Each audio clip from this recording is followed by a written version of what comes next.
Some imagination, huh?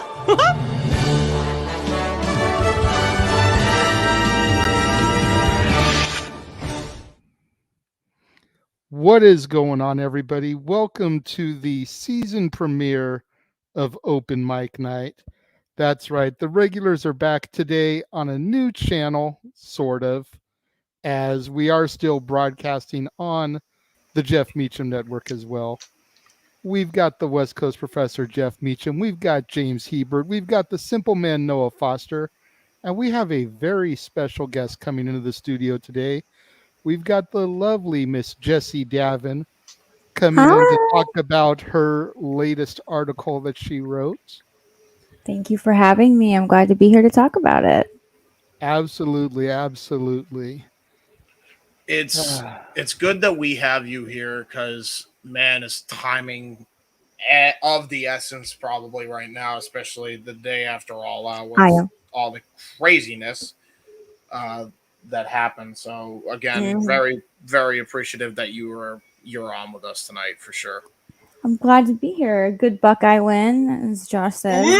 IO. So I'm happy. I'm riding high on that win. So I'm living off of adrenaline a little bit. 100%. Yes. Loving seeing Josh and Cleaver in the chat room, boys. OH! IO. Ohio takes over at the internet. We are taking we got 3 words for I can't do the promos fast. It's probably about last. OVE, Ohio versus everything. Let's go. OVE. There you go. Anyway. There you go. Got a lot of people coming in today. This is awesome. Yeah, seeing some regulars, seeing some people that I've never seen before. So for all of you joining the chat room, thank you so much. Let's get right down to business here. Right. I guess we'll start off with what inspired the article for those of the people in the chat room that haven't read it yet. What was your inspiration for the article? Well, it's a culmination of things. I've been doing a lot of independent research on I'm a person who struggles to understand like evil and the why, but I have this yearning to try and understand evil and why. So I've been doing a lot of research into like mass casualty events, more specifically ones that have recently happened, and how helpless you can feel after something like that happens. And then to see like all the people that complain and moan about it that actually have power do absolutely nothing about it, no matter what side you're on. I was really like, okay, well, I think I'm tired of feeling helpless. I'm tired of feeling scared.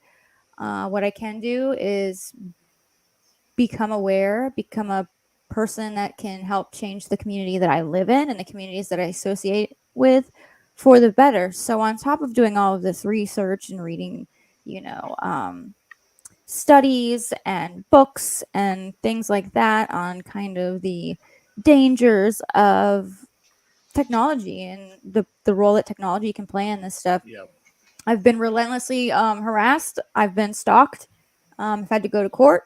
I've been threatened with my life. I've had my kids threatened. And I've been made fun of for a disability that I did not choose to have. So it kind of just, for a long time, I went through the kind of like, woe is me, or, kind of like anger. And then I was like, I have these two kind of like worlds that I'm like involved in, this research world and this pro wrestling world. And I'm seeing a lot of like intersecting, and I'm seeing a lot of merging here that I'm very concerned with. And as I read on and did more research and learned about like it's kind of hilarious, but especially considering maybe it's called leakage and attack related behavior, I was like, there's some of this going on in our community. And so the article was tough to write, not because it was like something I was scared to write. I was super happy to write it. I've been wanting to write that for a long time, but it was very difficult to write something like that without providing evidence. Yeah. And I do have a stance where I don't like to name mass shooters because I feel like that gives them glorification. And Yep. if you read anything about mass casualty incidents and the people that perpetrate them, a lot of times they look up to other perpetrators of mass killings. And I felt like sharing the ideas like that I've read that they have like in their manifestos or their Discord logs or in their interrogations, or in the subsequent investigations that follow. I didn't feel like I wanted to share those ideologies, so I had to be very vague, which was really difficult. But I did my best to give examples, specifically of online incidences that have occurred, that have happened in the wrestling community and outside of the wrestling community. But it just provides, kind of a warning to, the IWC that we live in an age of technology and it's a blessing and a curse. And we are professional wrestling fans, and by nature, it is violent, which there's nothing wrong with liking pro wrestling because it's violent. We all like it. But I think the big red flag is not the big red flag, but I should say the big problem is with professional wrestling, there are blurred lines between reality and what is storyline. And that happens like in wrestling no matter what. We're always like, is this a work or shoot, work or shoot? And shoot, I know that's probably not the best word considering what I'm talking about, but that is when a danger can present, and that is when vulnerable individuals who are online can have those lines blurred even further. And with professional wrestling being that way and just seeing the alarming behavior that I've seen within the IWC, I was like, man, people need to know about this. People need to know these warning signs. People need to know how to recognize this and not attack these people. Check in on them. Make sure they're okay. Like, come at them with love, because I feel like there's a lack of love going on. And so I know I'm kind of ranting on that, but there was so much that went on that contributed to this, I guess, essay you want to say, that I wrote. And I felt like it was really important because, like I said, we're all on duty. We have to police ourselves. We can't rely on Twitter or, the police or whoever you think is in charge. You have to be in charge, and you have to be in charge, and you have to help the people that surround you, because hurt people, but healed people and helped people can help people. Yep. Absolutely. Number one, don't be ashamed to rant and ramble on. We deal with Jeff on a regular basis. He's known for rambling. So, I'm the king of it sometimes. I'm just here to listen and give my 2 cents, because more so I'm just the guy here that listens. And again, Jessi, I completely can understand your conscious statement on the reality that is the internet resident community, as well as the real interpretation of how it really shapes our society. So that's my biggest take, definitely, just from your opening inspiration to do this. Yeah. Speaking of inspiration, Josh commented saying that Jessi is an inspiration in general. Amen to that one. The Cleaver says, "Hope you're doing well, fellow Ohioan kidney cancer survivor. The two of you exchanged words once on Twitter. Thank you for the kind words at that time." Thank you for being so awesome and being a badass surviving cancer. And then Elizabeth Delgado, "Amazing to see you all together with someone I consider an inspiration in recent months. Hope you're doing well, Jessi." Thank you. I hope you're doing well, Elizabeth. I would love to comment specifically on one part of your inspiration, because I think, I did my own research in video form. There was a couple podcasts I've done, kind of delving into the toxicity of the IWC. It was like a 2 podcast type special where one was a 2-parter, where we were kind of covering the, certain corny boy and, just the radical way he kind of goes about expressing his opinion. And I think it's very important when you say, not only do people look up to, people who do the heinous crimes that, you kind of talked about in your article, but also people, whether they intend to or not, that have essentially had ideas or have expressed thoughts in harming certain people, like a Kenny Omega, for example. It's really stark to realize like how far we've kind of developed, how far it's just kind of gone completely left on that front. Like we just gone completely the opposite direction of where we should be going when it comes to stuff like this, and it's really concerning. So when you posted that article, I mean, I think the timing couldn't have been any better than it was. Well, thank you. I did not mean to manifest the all-out brawl. If that no, not at all. But, absolutely not what I meant. Yeah. No, I know. I don't blame you for that at all. But it is no, it was impeccable timing. Yeah. I think, well, the reason I posted was because there's one particular user who I won't name who has been.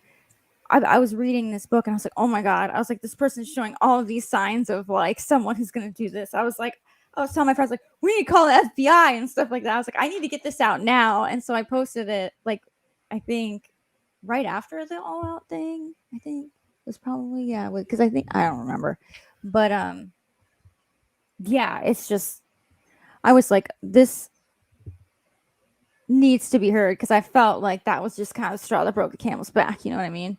Oh, I'm so sorry, Greg. I know, Marshall. I wanted Notre Dame to win. They had a rough morning, to say the very least, out there at the Fighting Irish, man. It's oof, tough day across the board for those guys. Hopefully they rebound. Such is the word of sport. You have a winner, you have a loser. Everyone puts their all in, but not everybody can be victorious. Yeah. That is the unfortunate part. Now they've done away with ties. Somebody's got to lose, and it is what it is.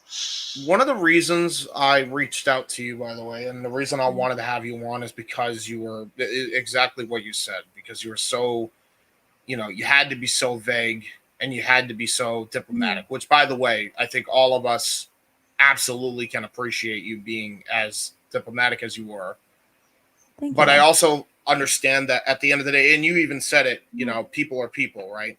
Right. Hurt people, help people. Mm-hmm. At the end of the day, we're human beings, and I know you need to kind of have more of an open forum, especially when you cover the serious topics that you did, which is the whole reason I brought you on.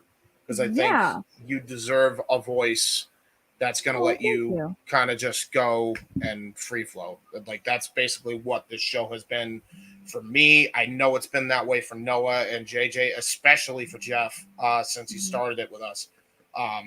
It's just I wanted that type of platform for you. So I that's one of the reasons why I'm glad you're here. For sure. Thank you. I'm so glad to be here. I'm really glad that I could go into a little bit more depth on this, and because there's so much to try to explain on Twitter. I mean, my God, I don't want to be one of those people that has to open up the notes app. You know what I mean? Yeah, I'm with you. Post a novel, 2 screenshots. I know exactly what you're talking about. 240 characters cannot justify simply what sums up the blurred lines between actual human society and a particular part, not the only part, but the particular part we're focusing on here, the internet wrestling community. Right. Yeah, for sure. Right. Is there any other questions? I know I have my statements on it, but I didn't know if anybody else had any other questions on it. Well, I think Sean has a question for y'all. Yeah, I was going to say, Sean just sent in a $2 super chat, a little bit off topic, but, we always do say on Open Mic Night that, we get the super chats and they can kind of, interrupt the show. So we're going to take this quick hiatus. Does Liv beat Ronda at Extreme Rules? Yes, and then Ronda and Shayna come together to take over the WWE and break everybody in their way, kayfabe-wise. Yes. Ooh. Sure, why not? I would like that. Does Liv beat Ronda at Extreme Rules? On the spot. No. We've broken her. No. Because why have Ronda go 0-3? Right. See, that's what I'm thinking. Why are you going to put a former UFC champion This is into the an opposite of Extreme 50-50 Rules booking. match It's weird. and have her lose Well, at Extreme Rules. To be Again, fair, yeah, exactly. Triple H trying to change things. And True. Seth went 0-3 against Cody. Truth be told, he's not MMA background anyway, but they both still work under the same banner, and they both were still under the same type of storytelling. Who can beat the other? When does the win happen? Under what circumstances? Truth be told, none of those 3 matches involve a championship. One involved a Red Creative Hate. The other one involved WrestleMania rematch at Backlash. Hello, Dr. Seuss, but I digress. And honestly, if it is they're what it still is. going to do Raw versus SmackDown at Survivor Series, I think there's more money with Ronda versus Bianca than there is with Liv and Bianca. Yeah. I still say the money match is Ronda Becky if they ever do it here. Please do it in WrestleMania, please. But that's not wrestling till guys do that here. Mania. But that's not till Seriously. Mania. Survivor Series has been champion versus champion. I know. So I'm just saying. If I'm putting my booking hat on, which I usually do on podcasts like this, I'm making Ronda win somehow and get those the singles titles, and then I'm teaming Sonya Deville up with Shayna and just getting the tag titles because I think that makes the most sense for that all would be 3 good. involved. Honestly, I would like to see Shayna and Ronda have both the Raw and Women Championships. Literally took over the WWE. Try beating those 2 together. Yeah, that's fair too. And Mikey T at the Report Radio manifesting Ronda being taken out. No, Mikey T, that's a bad Mikey T. We actually need to get this match going. We need to make that thing. We need to make that a thing. Hey, man, I appreciate that. Booking 101. It was great. It was great, minus the blimp on the radar of social media informing me that hey, this thing happened in this company you like. It's lovely. And let's circle it back around to what we're talking about. So yeah, 240 characters cannot justify simply what defines society and this fabrication we fans have come to live in, known as the internet wrestling community. Some more than others, which has definitely changed their perception, not just on the industry, but their very lives themselves. Yeah. Right. I think, social media, the thing about social media, especially with Twitter, is it has both enhanced the experience, but it's also created, while enhancing the experience, it's also enhanced the dangers. Yep. It's, like I said, sometimes, you'll see, Chris Jericho being super in character, and then you'll post a picture of him and his wife at a concert and be like, me and my wife are having the best time. And you're like, wait a minute, weren't you just insulting somebody 10 minutes ago? Social media very much has blurred the lines between what is real and what is kayfabe, and honestly, leaving it up to Twitter to decide what's a shoot and what's a work is not the best idea. No. Especially it's when not. everybody's trying to judge it for themselves, and nobody comes up with a realistic answer to the point and that then drives everyone them fights about why their answer's right. Right, and they want to believe that they are the gospel. They have the truth in front of their hands because they read it from some publication or they manifest it from their minds. Give me a break.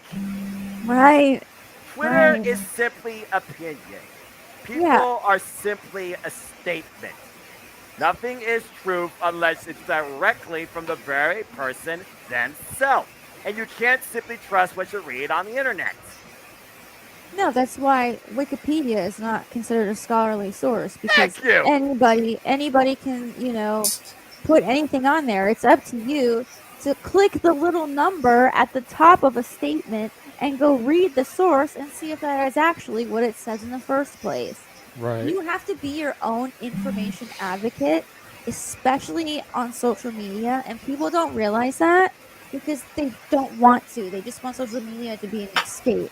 But it's not an escape when it starts to interfere with the way your boundaries between reality and fiction and what is satire and what is serious. Yep. Human beings are not designed to read something and not put emotion to it. We're going to all read something, and because everything is subjective, we're all going to read something a different way. For instance, the text, okay, that can just mean, okay, or okay, or okay, or okay. You can put any emotion to it. Exactly. So everybody's going to react to it differently. Well, Go ahead. What's just to lighten the mood up a little bit? What's the emotion when you say occasionally like this? Okay. Yeah. Yeah. Okay. What? For a moment, I thought James Hebert was gonna go South Park on me with the okay. I thought I was gonna go that way. Yeah. Oh man, we forgot about that emotion. Damn. James is getting crunk up in here. We're not getting crunk up in here, okay? That's You not understand good that reference? grade We love you teach for the that. kids. You want the kids to be better grade that way. You're in the right We room. don't need that sort of influence, okay? You just gotta be better. Okay. I'm That's what finding we this eternally fascinating to just sit back and listen to, and the reason I say that is because I think this is the first week since I started my own stuff where I have like completely disconnected. I did a brief like 20-minute thing on, I think it was Thursday. It may have been Friday morning. I don't remember when it was. It was Thursday before the review, and I've not even. I read the article and it was wonderful and it was so perfectly timed and I can't even appreciate it enough in front of you and with or without you on the air. I will totally kiss the butt of how awesome that was. But I've been watching Pinocchio this week with my family and I've been watching Star Trek stuff and I've just been enjoying not letting the gaga get in because it got in deep into my brain Sunday night. Like I said, when we went off the air, I was so on a high, man. I got to, have a great pay-per-view call on my channel with this wonderful team here with me. I'm like, all right, that's a great note to go out on. And then I made the idiotic choice of watching the media scrum. I was like, oh, Phil, why you do, Phil? Oh, no. And then it just kind of doing Phil things from there over the last few days. It's just unfortunate that, and again, I don't disagree with a lot of people that are saying, Phil, gets condemned, but, people that have done this stuff in the past, it's unfortunately the idea of retroactive condemning isn't always the best policy. Like, people screw up, but, you can't bring folks back, from the dead or, bring them back into the public eye if they're already gone. It's kind of, you have to handle the situation when it's at hand and handle it before it gets out of hand. It's already out of hand. Mm-hmm. But it seems like, at least on Wednesday night's broadcast, they seem to be moving forward on that front. Exactly. I love, and again, I'm trying very hard to not completely crawl down people's throats or, ignorantly praise, but it seemed like to me that the decision was made. Okay, we can't just not address it, right? Mm-hmm. Right. So, new champions, no interim nonsense. It's just okay. They're gone, and it was not said how long anybody's gone, if they're going to come back, whatever. It was just okay. We've got new trios champions. We're going to crown a new world champion. Boom, done. I didn't like WWE, kind of side sculpting it on SmackDown. That was kind of shitty. I'm not going to lie. What they say? I missed it. So, well, for one thing, Fox. Natty on Twitter, who we all adore Natty in this room, at least I do, JJ and I do, was having her assistant on Twitter, Bob, talk about, just kind of side mentioning the whole, eating the pastry thing, that Punk was doing. Yeah. Just little shit. And then, they announced there was an internal investigation on Adam Pearce for what happened with Ronda. And it's just like, really? It's so, and the fact that people on the internet took it and completely went off on it. They could have been parodying their own damn selves with the thing going on with Vince for all we know. It's just so. God! Did that happen too? Oh my God! I just remembered that. Well, God, the thing with Vince, no. and again, we've all on this show kind of almost relished in the fact that something finally took him down. It's like, yeah, that's great. Vince needs to be held accountable for what happened if it did. And again, everything's all that word allegedly still, right? Yeah, legally you have to say allegedly. Exactly. Air quotes. The fact that we honestly, and we can all admit at least a little bit, took a little bit of, okay, good, at least something's going to finally, put a crack in the armor and slow the old man down. It's like, why is that Why is that our giddy? Why is that a thing? Like, why are we taking happiness in the downfall of this man who his entire life has been this? Like, he's not going to go, into his home in Connecticut and do anything else. He's going to sit there and wither away and die because this is what he does. This is what he knows. And that's sad, for me. And it might seem a little hypocritical for me to say that because I've not been kind about talking about Vince McMahon a lot over the years, but this entire summer, I'll even say the whole summer has just been laden with almost the complete resurgence of the toxicity of the IWC. Like it's increased so exponentially, and your article and the buzz it's generated. Most of it good. I know you still got the backlash, and Lord knows it's going to happen, especially on that damn 280 character platform. Let's not even front. Yeah. It actually wasn't as bad as I thought. But. The fact that the article was there and, people are seeing it and they're responding to it, and that is so timely. And I think that, with what happened with Vince, or what we found out, I should say, happened with Vince, been brewing for a long time.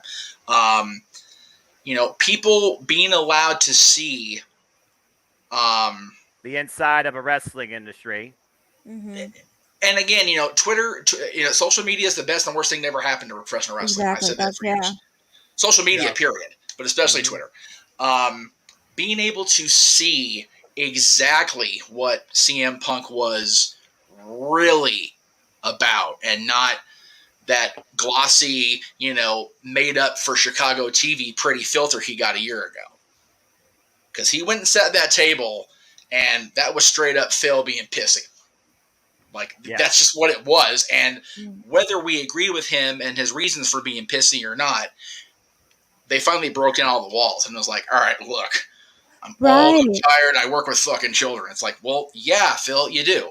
But you also went out there a year ago and said, don't tear down your coworkers, don't do this or that. It's like, dude, if you're that tired, and again, I saw, and I think it was one of our No DQ teammates, so forgive me if I'm wrong on that, but it was mentioned that the injury he sustained, when you sustain an injury, it messes with your head. I don't care what line of work you're in, especially in athletics. If you sustain an injury, it mind F's you. It does. Yep.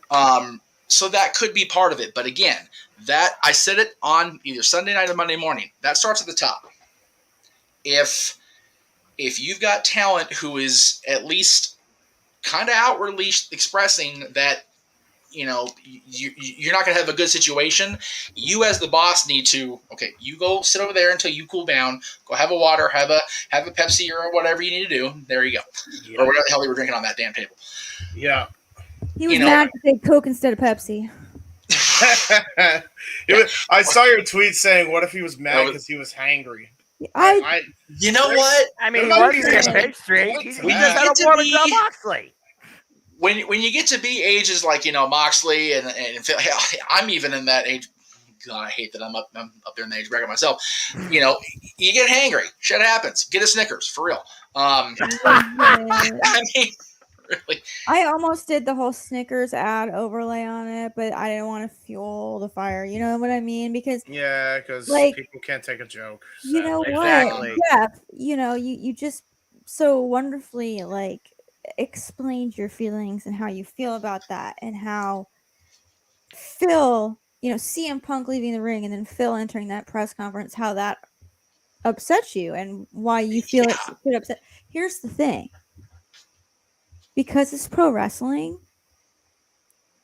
there are a lot of people out there, and I think every single one of us has a little piece in our mind that's going, is this a work? Is this a work? Is this wrestling? Is this an elaborate work? That's what people go to that. This is not CM Punk leaving and Phil entering and being mad and destroying the locker room from the inside or whatever.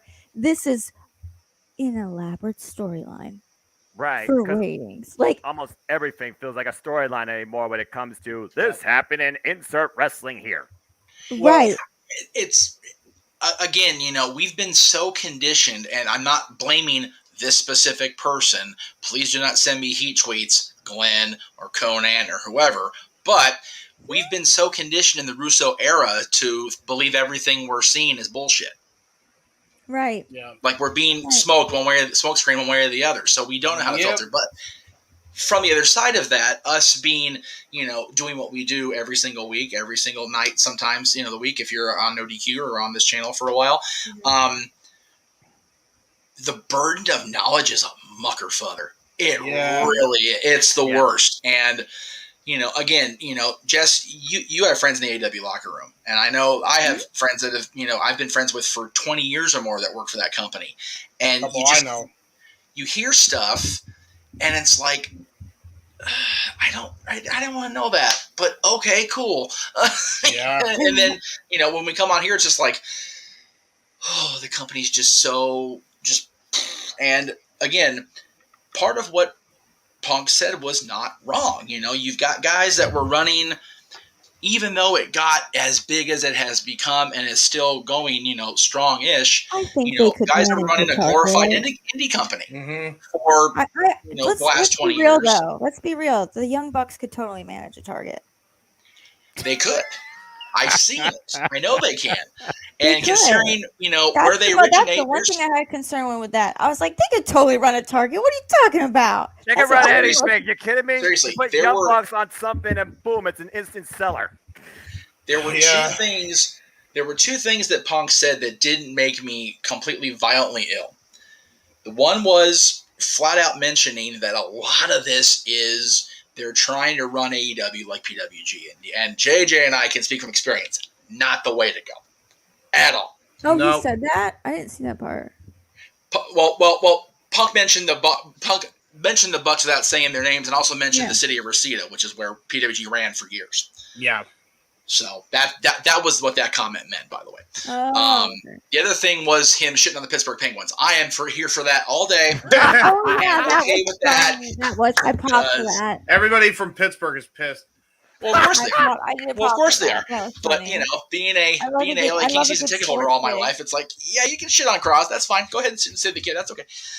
I like Sydney. I like the Penguins. I just thought it was funny that in all this craziness, he kept shitting on them, and so much so that when Jericho popped up there and he mentioned the guy too, I'm like, oh god, now Chris is going to start on this poor dude.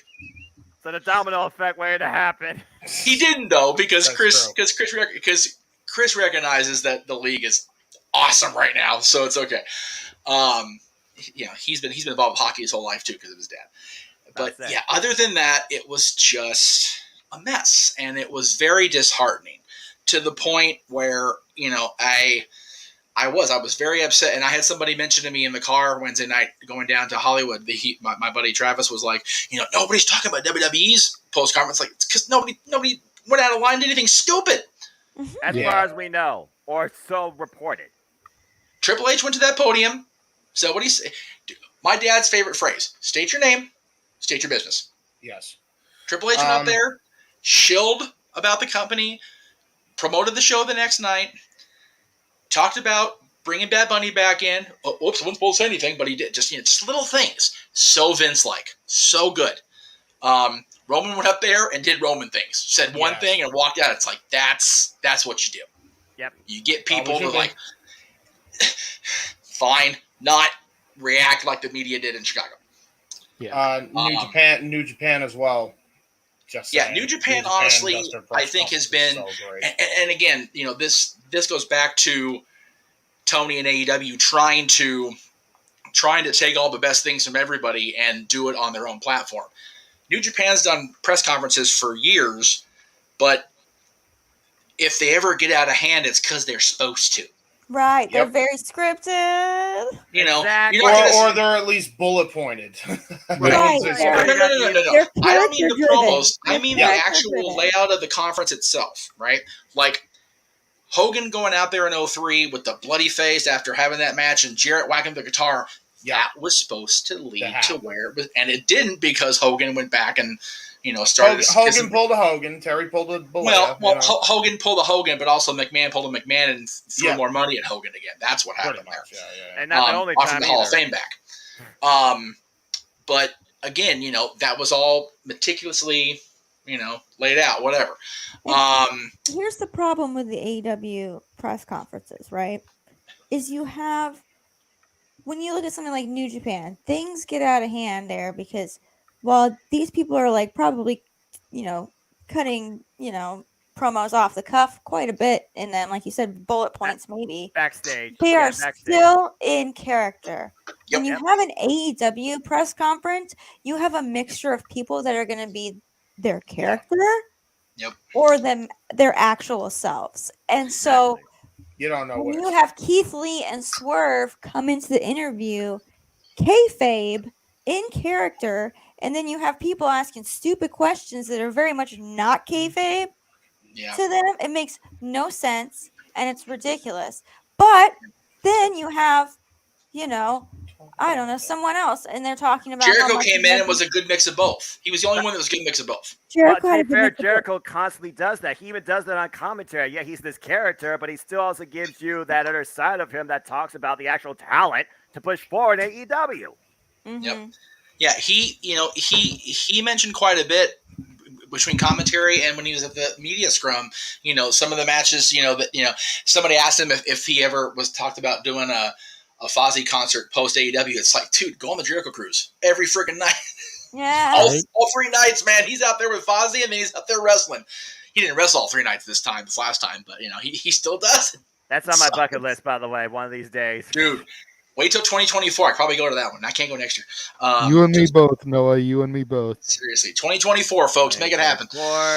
Noted. Okay. So, anyway, I do have a couple of questions that were starred here. Elizabeth Delgado wants to know, based on all that has happened post All Out, do we think that Ospreay Omega will still happen at Wrestle Kingdom in Tokyo?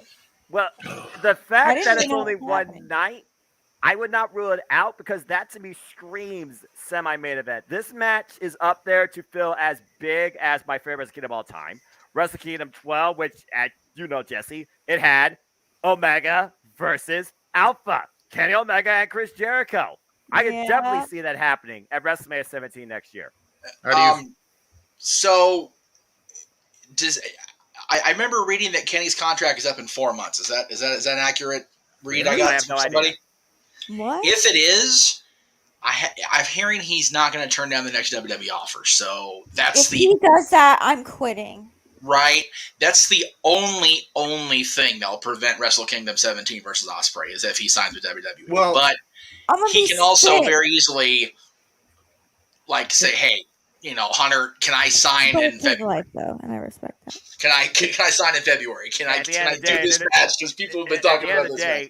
An individual is going to choose what they want to do with whatever company in the wrestling industry. Because it's their life, not ours, and we have to accept that. Sorry, exactly. No, you're fine. The only thing I want to mention when it comes to Kenny and all the whole press conference as a whole, we mentioned a lot about Phil and what he did wrong, but I don't think.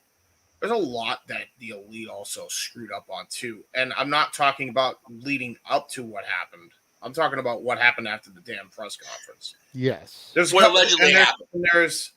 couple reasons I say that.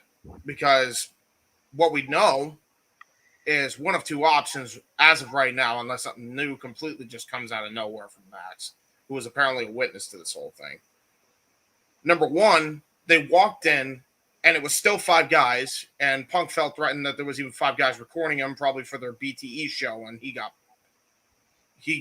offended that they even recorded him without his permission in his own locker room, and that's why the fight happened. Or B, they busted into his locker room and all hell broke loose.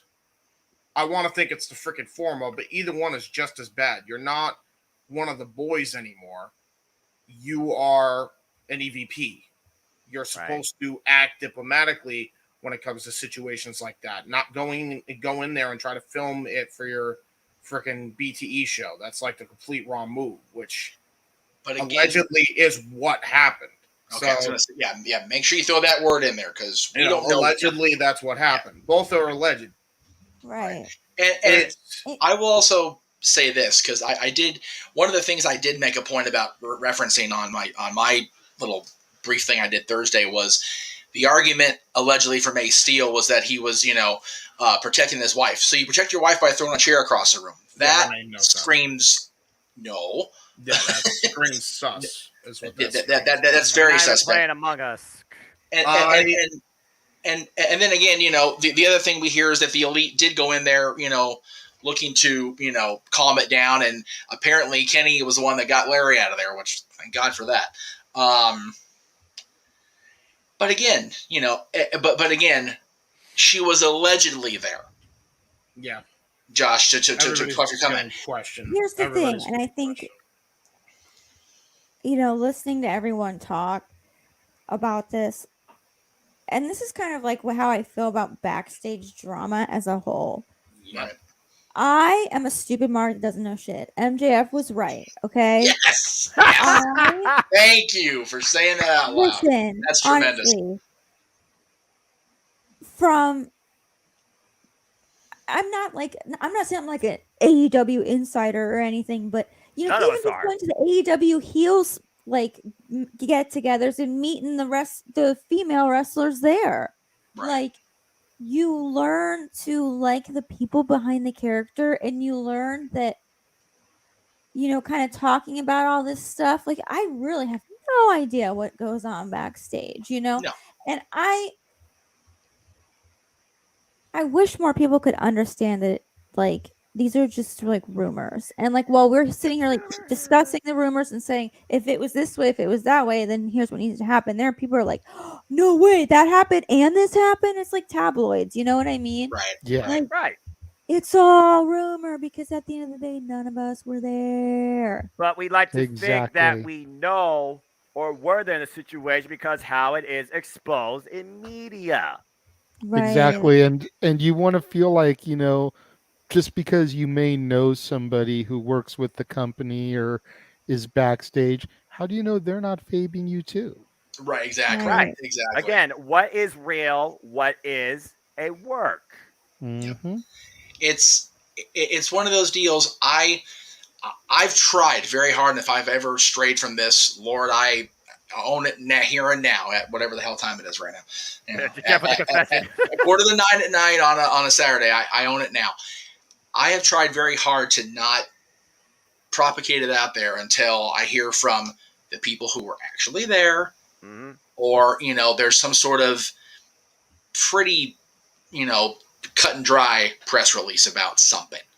So until we hear Kenny Omega or the Bucks or whoever else was allegedly in that room that got suspended, or Tony flat out say so and so and so and so, I'm just going to watch Wednesday nights, and if I'm home on Friday nights, and enjoy the wrestling and try very hard to take the Noah Foster approach, because Lord knows he is the calmest dude in the room when we talk about this crap on the regular. So I've lost enough hair as it is in my life over stress. Nothing to do with wrestling, thank God. So I have this book right here, and Twitter, I think, it induces that visceral anger, outrage reaction kind of right away. And here's the problem. That is the danger of anger. It instills a feeling of self-justification and righteousness that can override our better judgment. Yeah, exactly. Yep. Once that trigger's pulled, once that button is pushed, it's very fight or flight. It's definitely a key thing. Want to fight. Exactly. It is so much easier to get angry than to remain calm. It is. Trust me. Going with being in therapy and having this issue my entire adult life. Bring out the knives. Bring out the pitchforks. Like I told you all. The only. Let's not bring out any weapons, shall we? Yeah. But that just feels like metaphorically. That's metaphorically speaking. Stigma that people go to when they see this stuff. It's like. Grr! It's one thing to react to someone like, you, Jezebel, did this to this man in the ring. It's another thing, though, to, propagate this individual in a much more crueler manner where you almost sound like you're threatening their well-being. Yeah. Right. Keep in mind, it took man to create the Frankenstein monster. But once man couldn't control it, out came the torches. Out came the pitchforks. Right. Jessi, it's like I told these gentlemen, and I'll tell you, I have only been part of this so-called internet wrestling community as self-named since 2018 discovering No DQ when I decided to leave my introverted lifestyle to go out and be a wrestling fan at NXT. Black and Gold, not my NXT, not my NXT. That was for you. That was for you, JJ. I know it was, Noah. That being said, of course it was. Jessi, now you know me. That being said, since then, I've connected with people in No DQ. I've connected with people who we formed ATW. I've liked, I've basically reacted to simple, fun humor and engagement with people like you. I have no notifications on. I do not engage in Eric, my friend, inquiring tweets where it does bring, at times, a very diplomatic discussion, but then it leads to almost a virtual confrontation. And I'm like, unbelievable. The only time I engage anything news-wise is 3 platforms: podcast, review, Jeff Meacham Network 2. That's it. Yeah. The only time I actually see news on Twitter is when I open the feed and I'm like, oh, that's a thing? Or somebody tells me. Yeah. I don't scroll, I don't follow, and I don't feed the machine. I just simply try as a fan to enjoy wrestling. Damn it. Damn it. By the way, I can confirm that this is exactly what Noah does. I'm a witness to this. Have me on the record. I wish I could be more like him because, like, this week with wrestling, I think Jeff mentioned this in passing. Especially with when your article came out, it really put things into freaking perspective for me. It's like, okay, I got like this is basically how I had to do it because originally I said it in an angry way because this shouldn't have gotten this out of hand as it did backstage. But you were reacting on instinct and on impulse, right. And again, to allude to what Jesse's talking about, human psychology, the human mind of interpretation. That was your initial thought. And you can't hold yourself against that. What's important, James, is you're realizing, though, what you did, and you're trying to, move on from that so it doesn't happen again. Bottom line, you are trying to continue to enjoy what you love without social media destroying it. And that's the thing. You're trying to do what Noah says every week when he signs us off. Protect your mentality. Yeah, and that was the thing. Like, I need... And you can't do it 100%, but you try your best every day. And I can't help anybody, and I realize this because I've done so many rants that at nauseums, like, whether they're good, bad, and different, rants are rants, even if I'm diplomatic about it. It's got to the point when I read that article, and then everything happened, that I was in Vermont, and it was funny because Jeff had a similar thing on the freaking Jericho cruise. This is basically what happened to me. I heard about the news, and I'm just like, why do I give a damn about any of this? Yes. Like, I got beautiful mountains in front of me. The view is amazing. I'm in a freaking lake one day. No, I'm doing you're outside. Golf. You're outside. I'm outside. Fresh air, dude. Holy Christ almighty on a cracker. Nature is real. It's not fighting between 4 sides of steel cables. Right. And so it's like, I needed to, after that happened, I was like... That's accurate. Yeah, that's accurate. There was a couple things that kind of made me realize a lot of things. I'm like, number one, before I can even help this community, I got to help myself. Number two, I come back and I'm... You deserve it. Yeah. Thank you. I appreciate that. And you need to when you can. And number two is, like, when I do come back... I want to take a different approach than how I've been doing it because I feel like what I've been doing has not worked. And I feel like, and this is just for me, it's hurt my own personal life to a degree, because when you hold all that anger for the thing that you're supposed to love, right? And then you have all this other outside stressors, right? Right. That's not great. That's not great for anyone. I can't pay this bill. My little nephew can't get through school. My mom's doing this. Lord help me. There is more critical things in life to worry about than what you read in a freaking virtual publications you think is real. That said, I'd appreciate if my professional wrestling stuck to fiction and not do this work shoot crap. Leave room. I'm like, I'm already stressed out enough. Come on. That's the thing. Thank you. I'm so glad you said That's it too. the way they've shaped it. It's never gonna go back to that. Yeah, no. Gotta draw money. Gotta draw money. Yeah, exactly. Right. Clickbait. Reverse know, I don't know. baby. MJF and Phil Brooks. I don't know. CM Punk and MJF. I was just saying, their whole thing was based on fiction with some hints of reality, sure, but there was basically mostly fiction, and that drew a big house. I was just saying, that was all fiction. I loved that, people were. Well, first of all, thank you for bringing up the Jericho Cruise, because I'll never forget when I read the drama. It was funny. I don't think we were even on the ship yet, or we were either not on the ship yet, or we were already at the state. It was Charlotte. It was Charlotte. It was the whole Becky Charlotte thing on SmackDown where they got in a little lovers quarrel backstage. Oh, that's where they fought backstage, right? Oh. Yeah, and I forgot about that. Jesse, hand to God, I'm literally on the freaking deck on the balcony of my cabin. And my dad actually saw my face. I just don't brag, you dick. Why? I look out. My freaking backyard's the Atlantic Ocean. Why am I mad at this? What the freaking? Put the phone down. That was me. I'm like, my backyard's the freaking mountains. Why am I complaining here? Turn off your notifications. Yeah. Oh, and again, Noah, to my. It would not stop.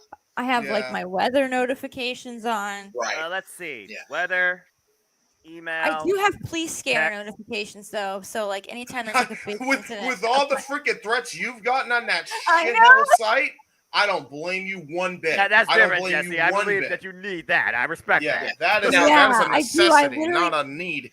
And I have an app that I can put in anybody's license plate and find out who the owner is. Hey, that's a little frightening. That's a little frightening. It's kind of the fact that drive by your house. I mean, to be fair, anybody could download that app, so it's like it's not like she's. I will say this in my minor defense about the work location being on. I was on a wrestling cruise, so any other vacation, I'm like, that's. I think the bigger point was that I know. at those moments, you were so immersed in what was happening in your real life. So even though it was a wrestling cruise, and while you were in Vermont, you were actually like embracing something other than technology. Like that was not your priority.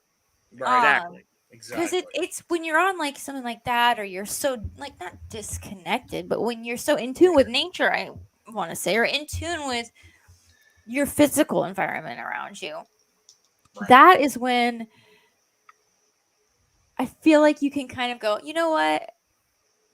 I need to not like obsess in this world too much, because like for me, this summer, it was really hard because I wasn't, walking my daughter to school and back every day, and I wasn't interacting with all the other moms, and I wasn't talking to them about what was going on. I wasn't like having as much human interaction as I was used to. I wasn't going to brunches with the moms, and I wasn't, doing the play dates or whatever. You know, it's just a lot of stuff. And so, and it was too hot because I don't have a colon, so I can't, absorb water very well. So I can't go outside because it's 1,000 degrees in Florida and it's humid and I sweat.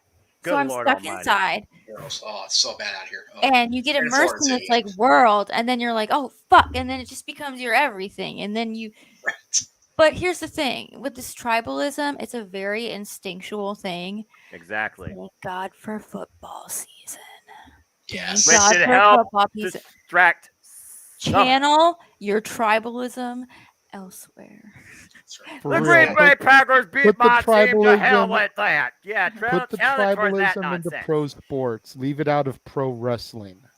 Right. I want to also bring up a point that I don't know if, and this is something to keep in mind for all the people that are in the locker room, if they somehow listen to this, which I imagine maybe some actually will now. I want you to keep this in mind that, wrestling is not the only place where this can happen, where people have just had enough and want to get away because of nonsensical drama that didn't need to happen. I'll give you a great example for an actual sport that actually has punching for real. Anybody that happened in UFC, yeah. Anybody remember the freaking fight that happened? The bus fighting where they card threw that the happened chair? between Khabib and Conor McGregor. Where he threw a chair in a bus or something, wasn't it? Yeah, and well, I mean, there was a lot more than that as well, but it's like there was like charges pressed, wasn't there? Yeah, there was already so much buzz, whether it was positive or negative, but it did a huge pay-per-view buy because of the interest of the fight, right? What then proceeded to happen was the best fight card UFC MMA has ever seen. And it's the one that nobody will ever talk about. You want to know why? There's a couple of reasons, really. Number one, Derek Lewis with Joe Rogan talking about how his balls is hot. And the other one was freaking Conor McGregor's camp. And that's a legit thing. And the other one is Conor McGregor and Khabib Nurmagomedov's camp going at each other like a bunch of wild animals after the fight was officially over. And making what Dana White straight up condemned and called a mockery of the sport. Oh, In a very similar situation to what the hell has happened with pro wrestling with the Bucks and Kenny, allegedly, and Punk, like that. If that can happen there, like, don't be surprised if that can happen to wrestling, because it will, and especially now after a pandemic has happened. And so much political unrest and all these other things going on in life, whatever personal beef everybody's going through. I want every wrestler to keep in mind, nobody wants their outside drama in something that, especially by nature, should be story driven. Nobody wants that in their entertainment, especially with all this unrest going on right now. Mm-hmm.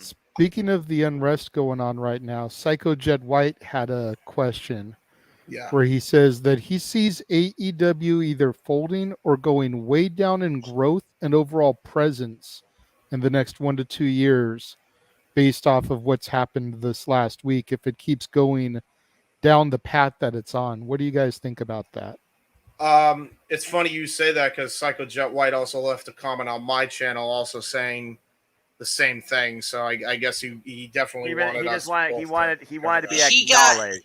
He got timed out because he was trolling because it's the Psycho Jet Black from the other channel, and I blocked him on my channel already, so he decided to sign up with a different account. So he was trolling, so he got dismissed. However, I did like the question. I forgot to start myself because I can't start where I'm at now.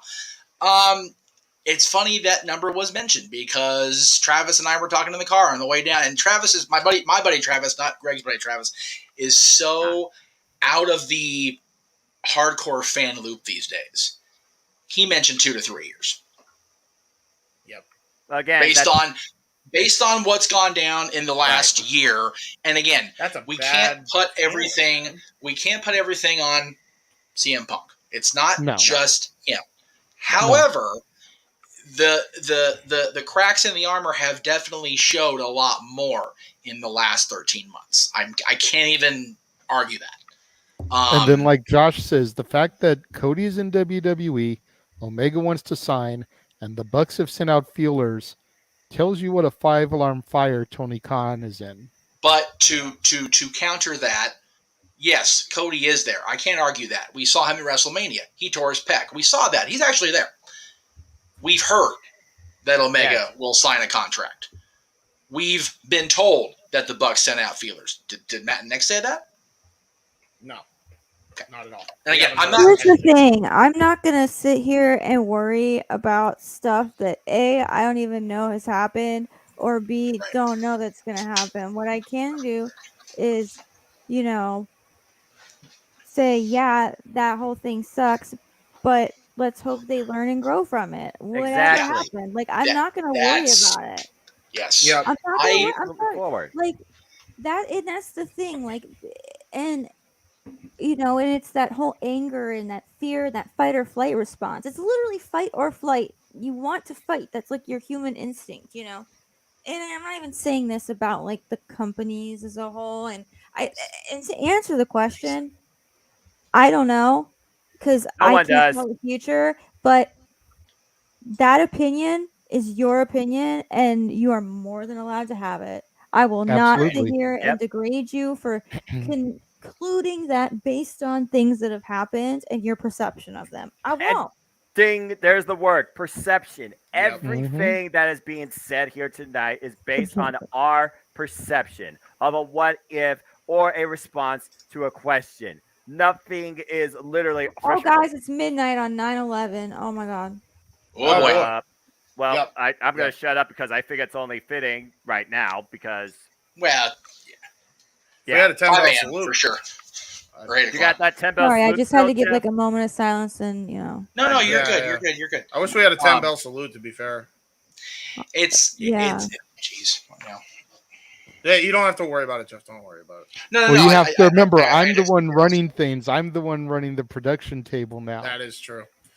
By the way, Psycho Jet White in the comments, the minute we say that USA, we talk about perception for a minute. There's a couple of perceptions I want to read off from my comment section because I'm streaming this via my OBS. My dad, who's actually watching this with us, commented. He called there was a couple things just for joking purposes, just to lighten the mood a little bit. Love what Punk said. He didn't mind what Punk said. He's kind of old fashioned that way, but he also said the young clerks. I thought that was funny. Yeah. But he also said, in relation to our comment, Jeff, about the ship and my trip to Vermont, you can't be grateful and miserable at the same time. Oh, I love that. Love that one. Is profound. Yeah, it's funny. So the news broke about that little tiff Charlotte and Becky had, whatever.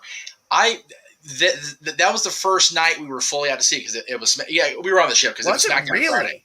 It was SmackDown Friday. So so we were out on the water.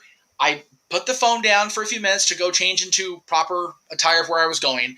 Went out to watch the wrestling card, and then I went to the Paradise Kitty concert in the first night in the atrium, and that was the night that Jericho went on stage with them and sang "Sweet Child of Mine" with the girls. That's so Where I had my girls are on stage, and the entire locker room sold out this place. Like, if lightning hits the boat, I'm good moment. Like, this is hours after I got a momentary of, why am I mad? Like, it's just weird how the universe works itself out sometimes. Yeah, exactly. Bizarre as hell.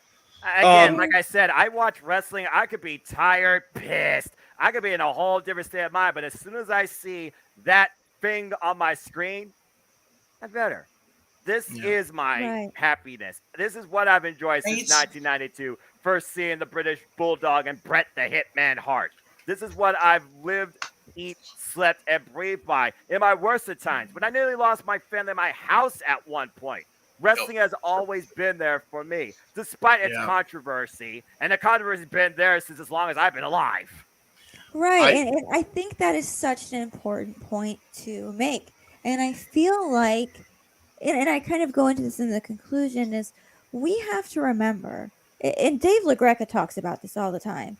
Yep. We're all on the same team. We are not a majority anymore. We're a minority. You tell somebody like Joe Schmo out there, like in line at the grocery store waiting to check out that you're a pro wrestling fan, you're probably going to get a steak, right? Reach. Really? I feel like I'm the only pro wrestling fan in Toledo besides my brother from church. Right, exactly. It's that's another thing because another person we haven't even touched on that it's funny you bring that up. Mm-hmm.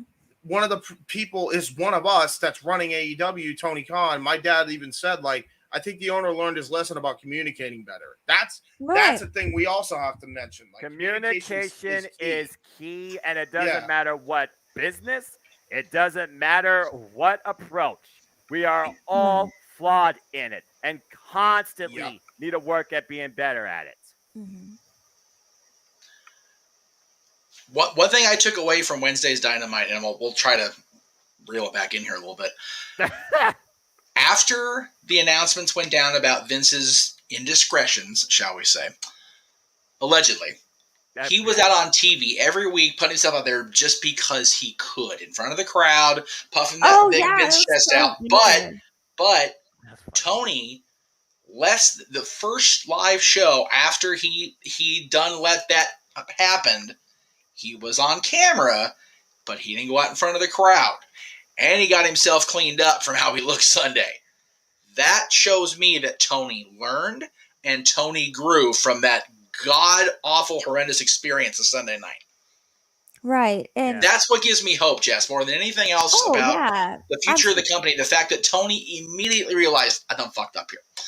And this goes for those professional wrestlers that were in that room, in the locker room, the journalists that were at the scrum, the people that work for AW, the people watching there at the show, and the people watching at home.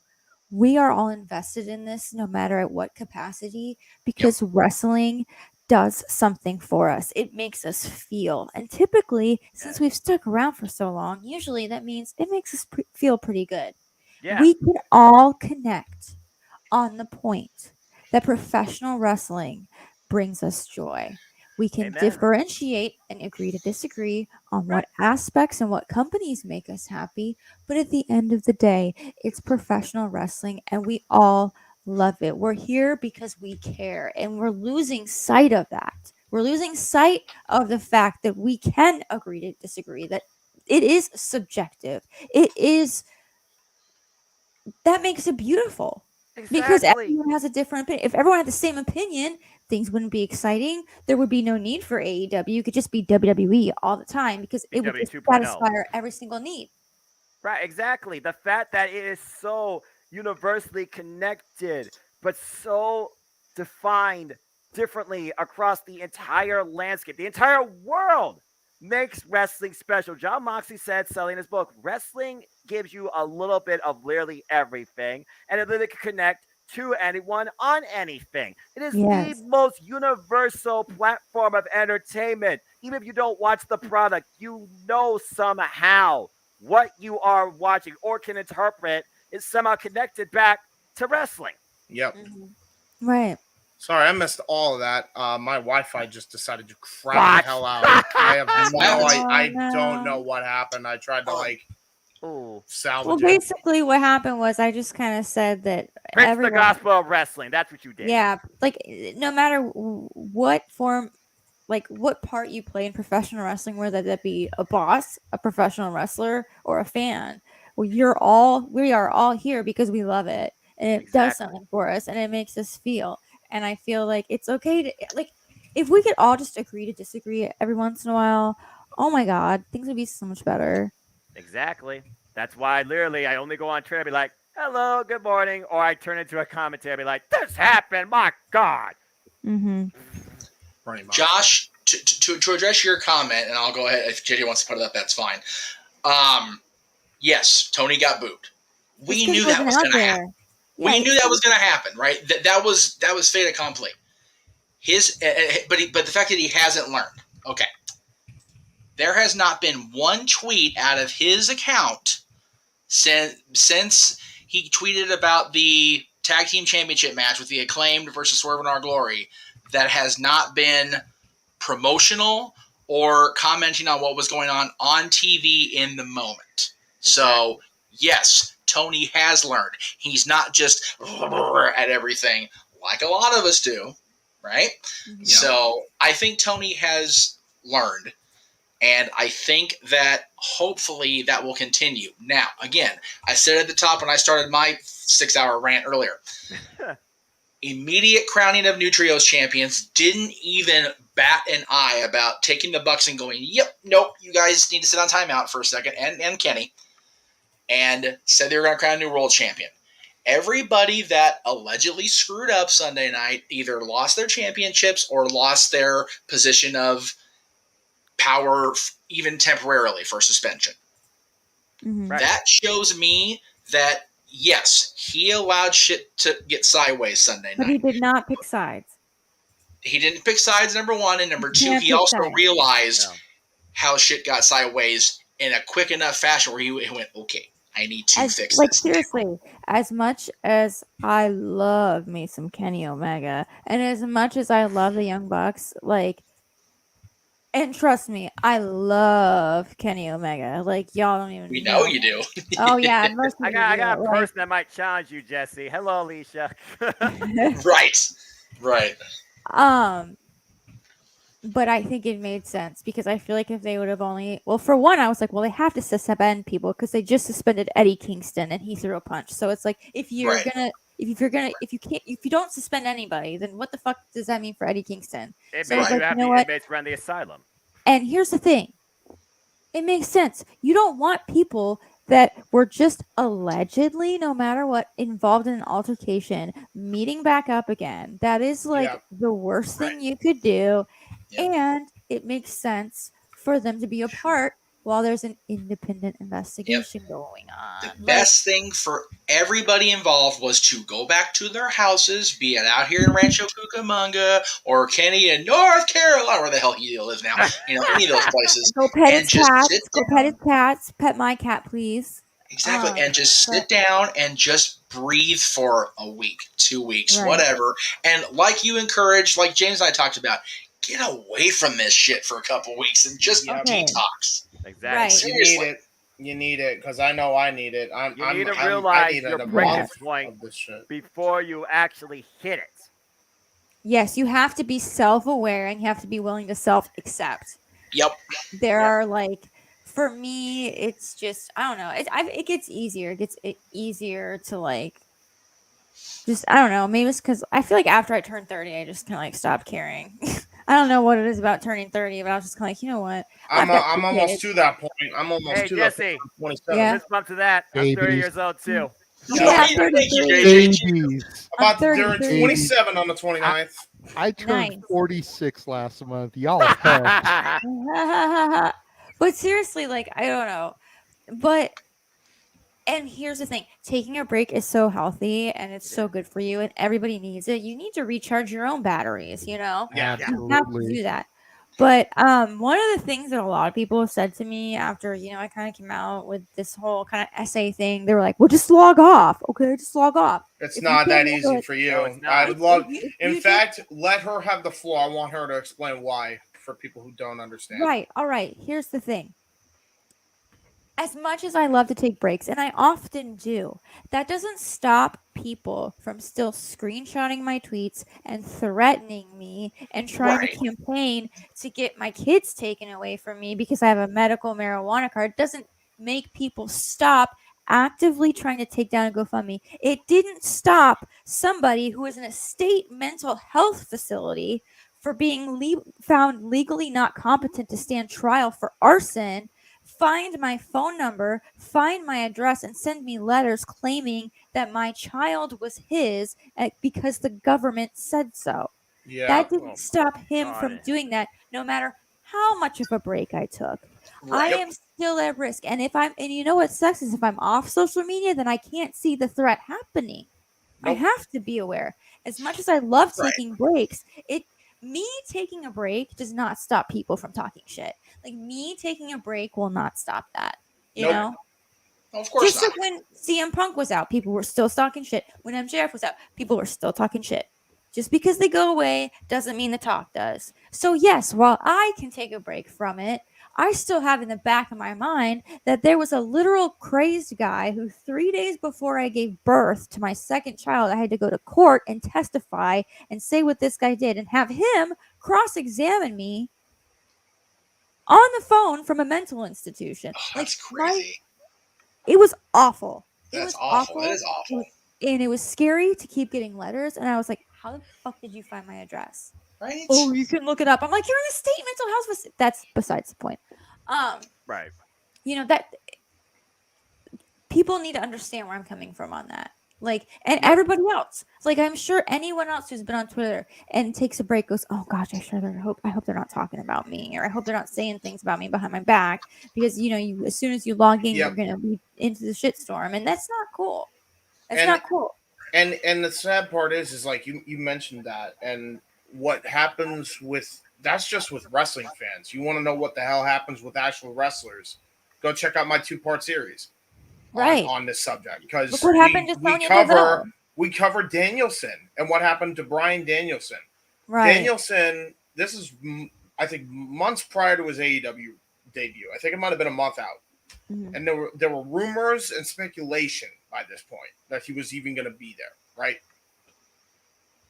Man, did the Tribalists come out with pitchforks everything, man, and very, very disturbing comments. Like one of the comments that will forever stick in my mind, and strictly because of how horrible it was, and how my friend who was barely in any of this shit reacted. Was hope you break your neck again so another wrestling company doesn't care, which was like the most absurd, awful thing I've ever heard anybody say to a professional wrestler. Like, human being for that matter. Like, essentially to their face, whether it's on social media or not. Like, it felt like a personal attack at that point. It's stuff like that that just gets me. Again, we're not mentioning names, Jess, and I appreciate not mentioning names. That poor excuse for a person that is just all over our buddy Cher's back all week this week, and you've even come to a defense with this yahoo on Twitter. It's just like, why are these people allowed access to a computer? Why are they allowed out of their whatever home they should be in without the straitjacket hugging them back? Like, it's ridiculous that people like that are allowed to continue to be harassing, and there's just no accountability. And it would literally be over Jessi being a fan of AEW, or it could be something as like Danielson, and I'm not even making this up. The comments that we pulled that comment from, and a lot of other disturbing comments from, all on a picture of him with his fucking daughter celebrating Earth Day, planting a goddamn tree. Seriously. Nothing to do with pro wrestling. Nothing to do with tribalism. None of this. Here's I want to read you. Can I read you all an example of something that kind of has something along the lines to do with this? And this is about holding people accountable. Okay, it's not long, I promise. Oh, you're good. But it's in this book. It's in the beginning of this book called Warning Signs. And Yeah. this is a true story. Okay. A white woman in New Jersey woke up to a threatening racist message on her Facebook page attacking her for having biracial children. Assuming the stranger who posted the message lived locally, she called her town's police department. She was told that they would file a report, but she wasn't satisfied with that response. Her friends did some sleuthing and learned that the man lived in Kentucky, 700 miles away. At this point, the woman could have let the matter go, just like those strange comments that he got on that picture of him with his daughter planting a tree for Earth Day. She could have assumed that a man she doesn't know who lives far away posed no threat. She might have decided that she had fulfilled her duty by informing the police. She was so disturbed by the man's posts, however, that she called the local police where the man resided in Kentucky, who directed her to the Kentucky State Police.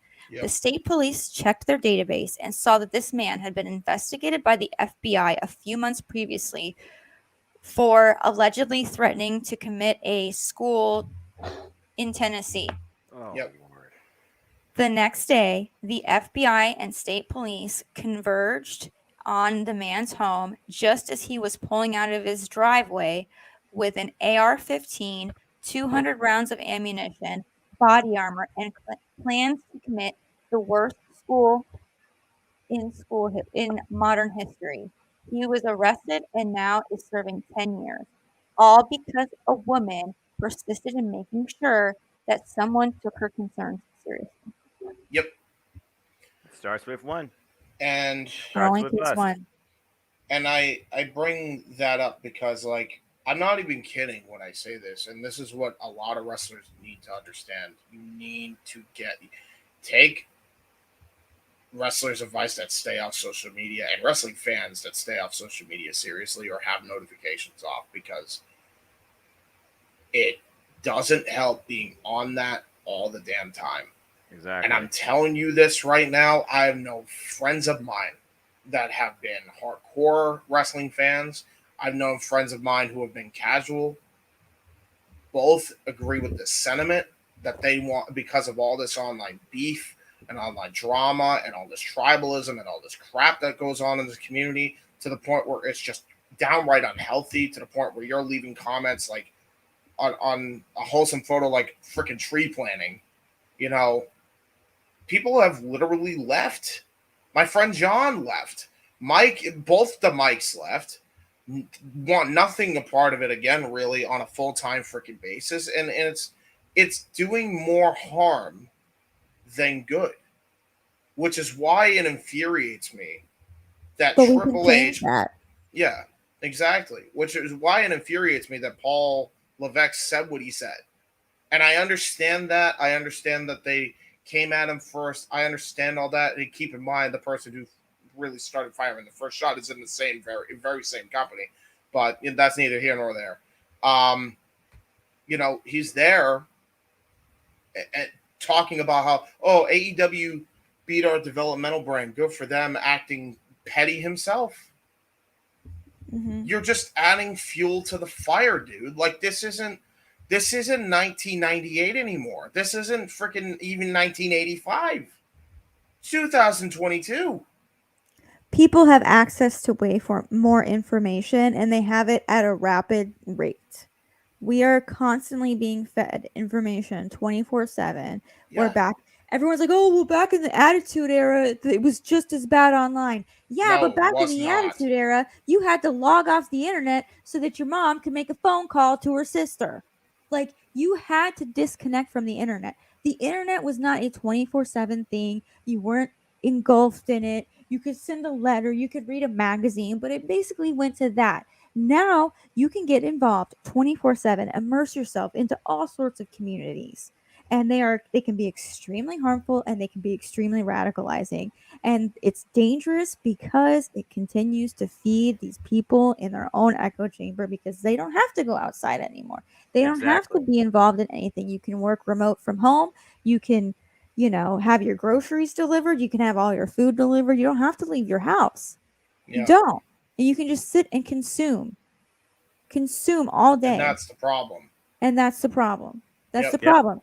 Back in the Attitude Era, can you imagine if social media was what it was back then? I said this for days on end. James, how many times you said this? Months on end. I've been saying that since I've been blue in the face, and I've already turned blue 5 times.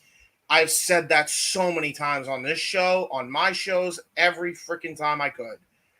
If you had Twitter in the Attitude Era, oh man, one of two things are going to happen. It's just the same, or if not worse.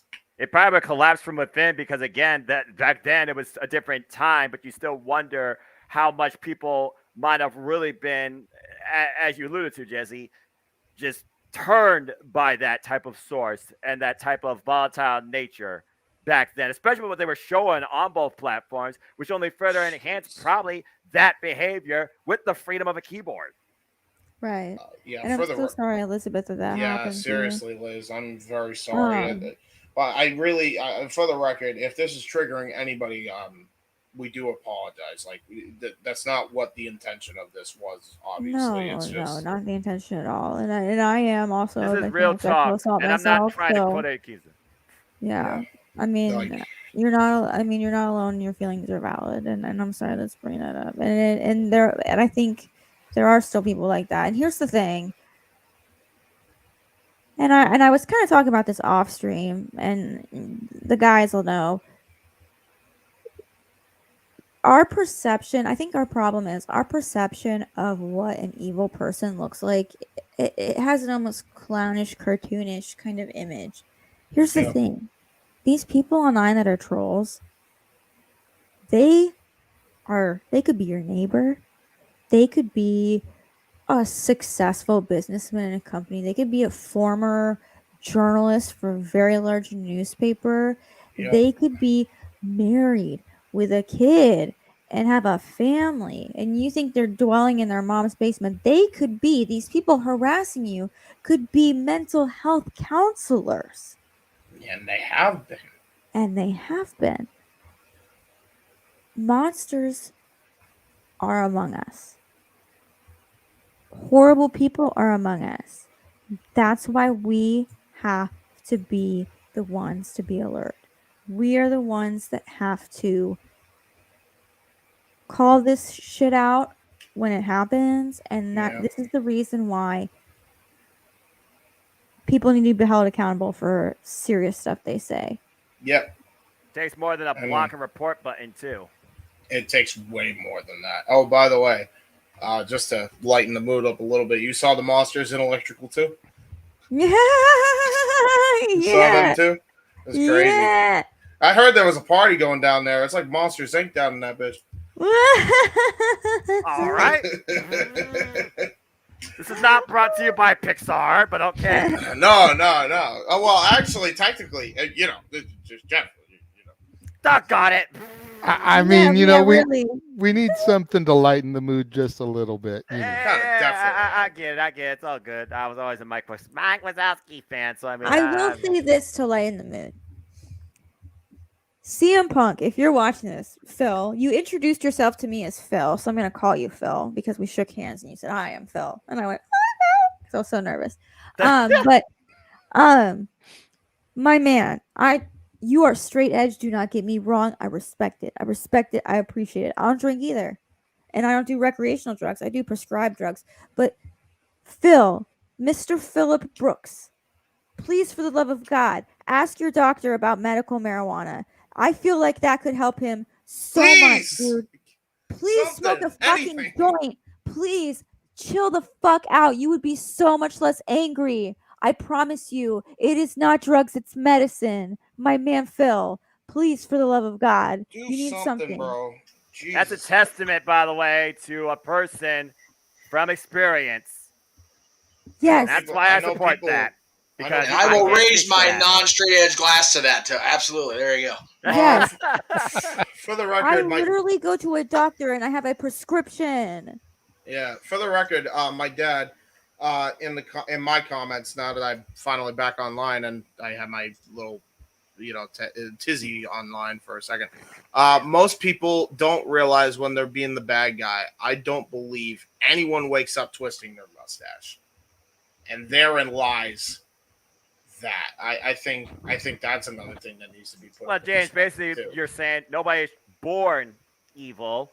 Something has to convey basically that behavior. Whether it grows, evolves, or is influenced over time, that's a whole nother discussion. Exactly. Well, and I think a great example of that radicalism is, and I'm going to mention the incel community. Yep. I mean, you see the attacks of the incel communities, and they've killed over 20 people in these mass attacks because of these online databases that cater to their delusions and justify their feelings, their irrational feelings of anger towards women. Ugh. And it desensitizes them to the horrible feelings that they're feeling. And they get into this microcosm of this world. And that's why it is so dangerous.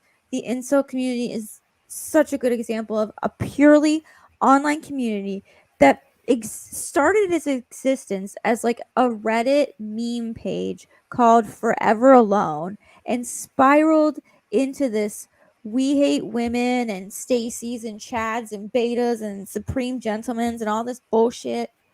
That's like, it literally started like that. That's just insane to me. And that is insane to me, hearing that.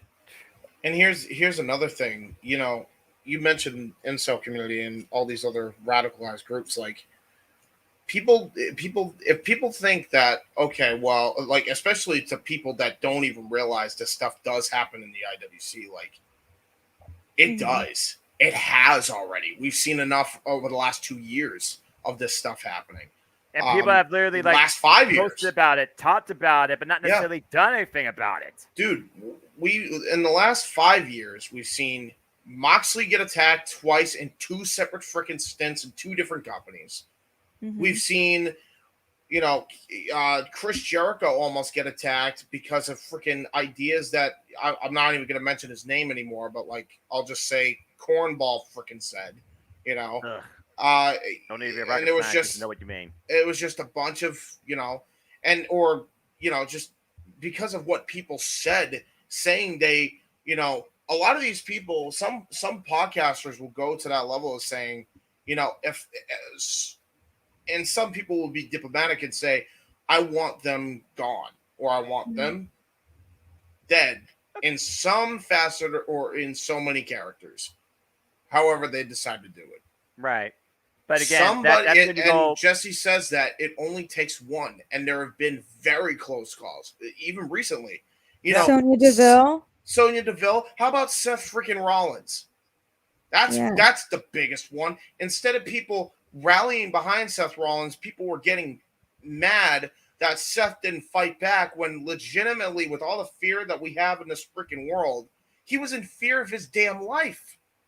Get off his back. The guy broke into Sonya Deville's house and said he was going to decapitate her and had kidnapping stuff. I mean, that's pretty... That's pretty extreme. That goes above and beyond the word radical, to say the least. And unfortunately, this type of virtual behavior has literally cost people lives. Yeah, that's why I'm saying Hana Kimura. That's why I bring up Seth, because he's seen his coworkers damn near, hurt by this. When people are like, I couldn't believe. Like, there's a lot of things you can dog freaking Seth on, and trust me, I have, plenty of people have, because he's kind of a dick sometimes himself on social media. But oh my Lord, does that not give you the damn right to go out there and try to assault him, and then for the freaking community to dogpile on him and say, oh, what a basically, in so many words, a pussy for wanting to be protected. It's freaking mind-boggling to me. How are you going to say that? This guy literally saw, you mentioned Sonya Deville, that happened in his locker room with his peers. That happened to one of his own. No shit, I'd be scared too if I was in his shoes. Absolutely. You can't, then that's the thing. You have no idea what these people are bringing in. You have no idea what they're carrying on them. You don't know what their intentions are. You don't. And people have pulled that freaking entranceway plenty of times. Yeah.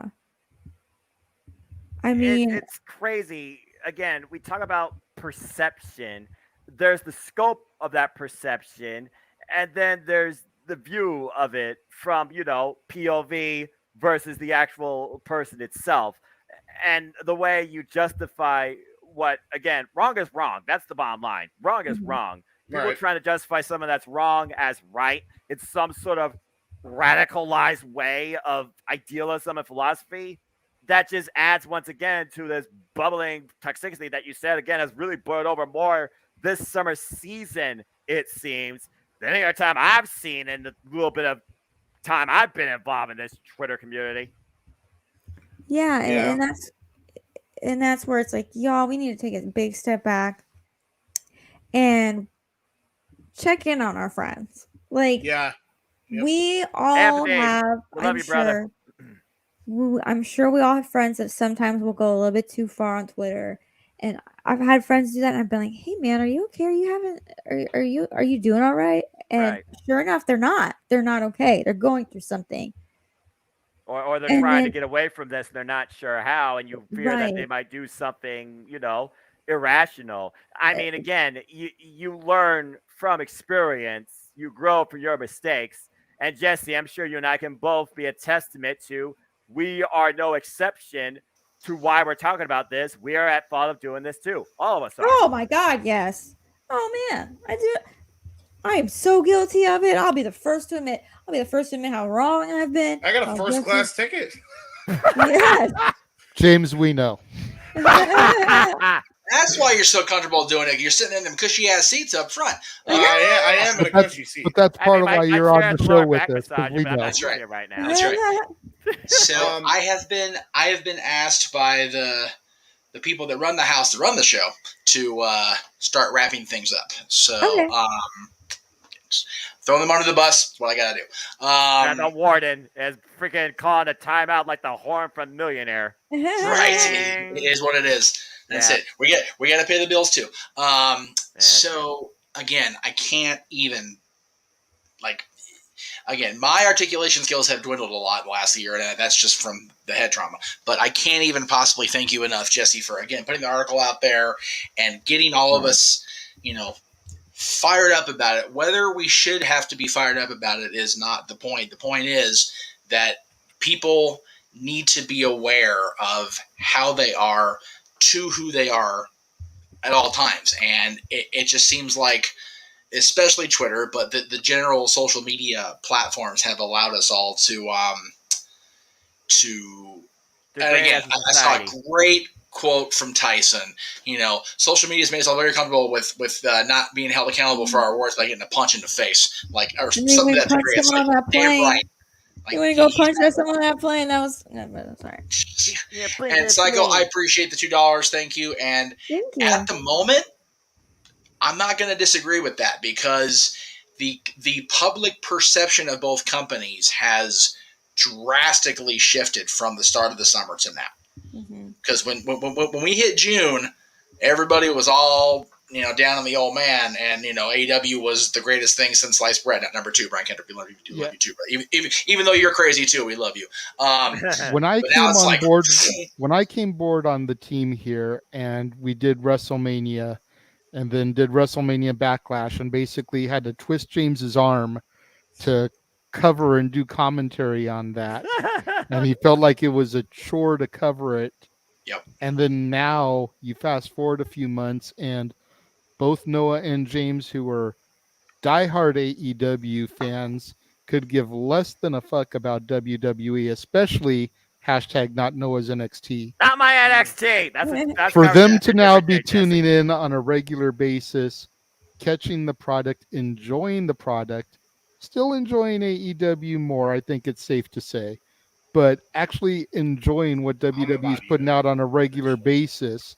That says everything you need to say about what the company has done just in those 5 months. The fact that Noah willingly called 2 straight days of action and a less than half, because AEW did every freaking match in the universe on Sunday, but right, the fact that half of that match time was WWE produced, that speaks volumes. And the fact that James was along for most of it, that speaks volumes to me.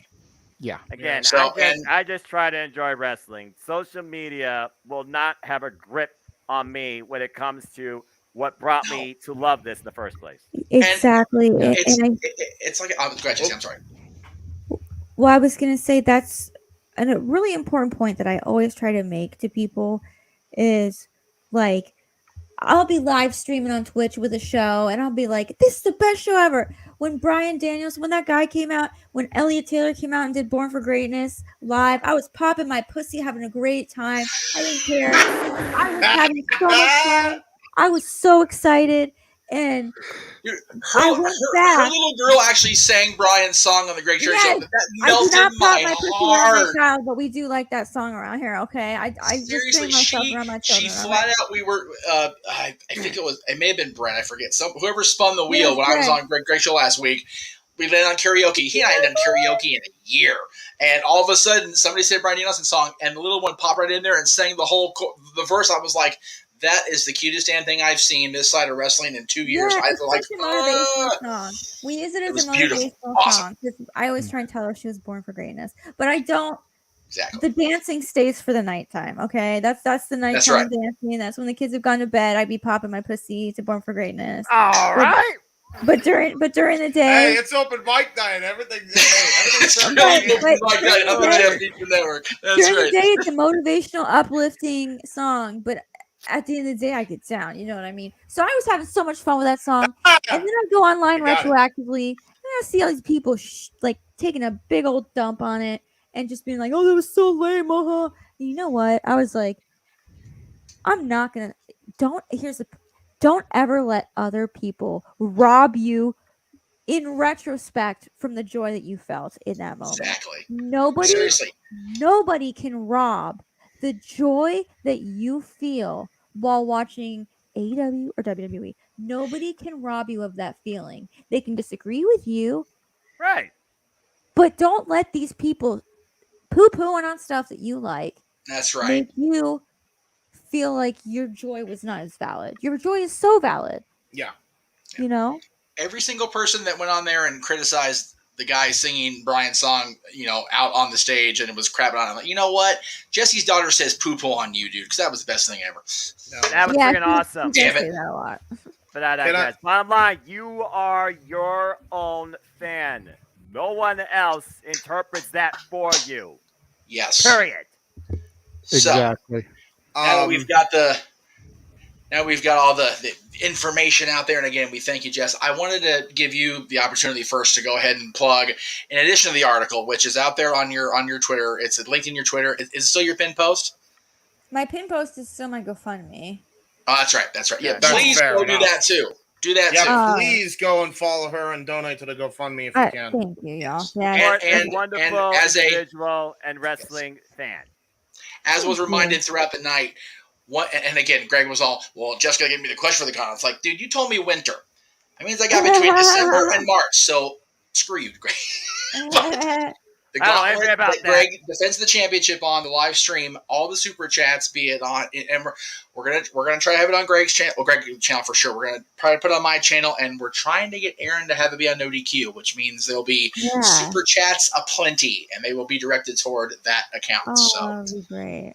that is the plan. Whenever I have this guy stop my training in the next 2 weeks, we'll definitely get those questions going. But it all starts Monday. God help me. But thank you. Is there anything else you want to throw out there to promote before we say goodnight? Yes. For those that don't know, where can they find you? You can find me on the Twitter. Please don't try and find me on Instagram and Facebook. I had to lock that shit down. So Don't blame you. As you should. Yeah, I gotta protect my kids from freaking. That's right. But I guess my Twitter at Jessi the Buckeye. Go Bucks. And then that's right. Go Bucks. My Twitch is Jessi the Buckeye 1 because I forgot the password to the other one. So I had to make a new she's one. honest. That's it. Well, okay. So yeah. When we say go Bucks, we mean go Buckeyes, not go Buccaneers tomorrow. Go Cowboys. Right.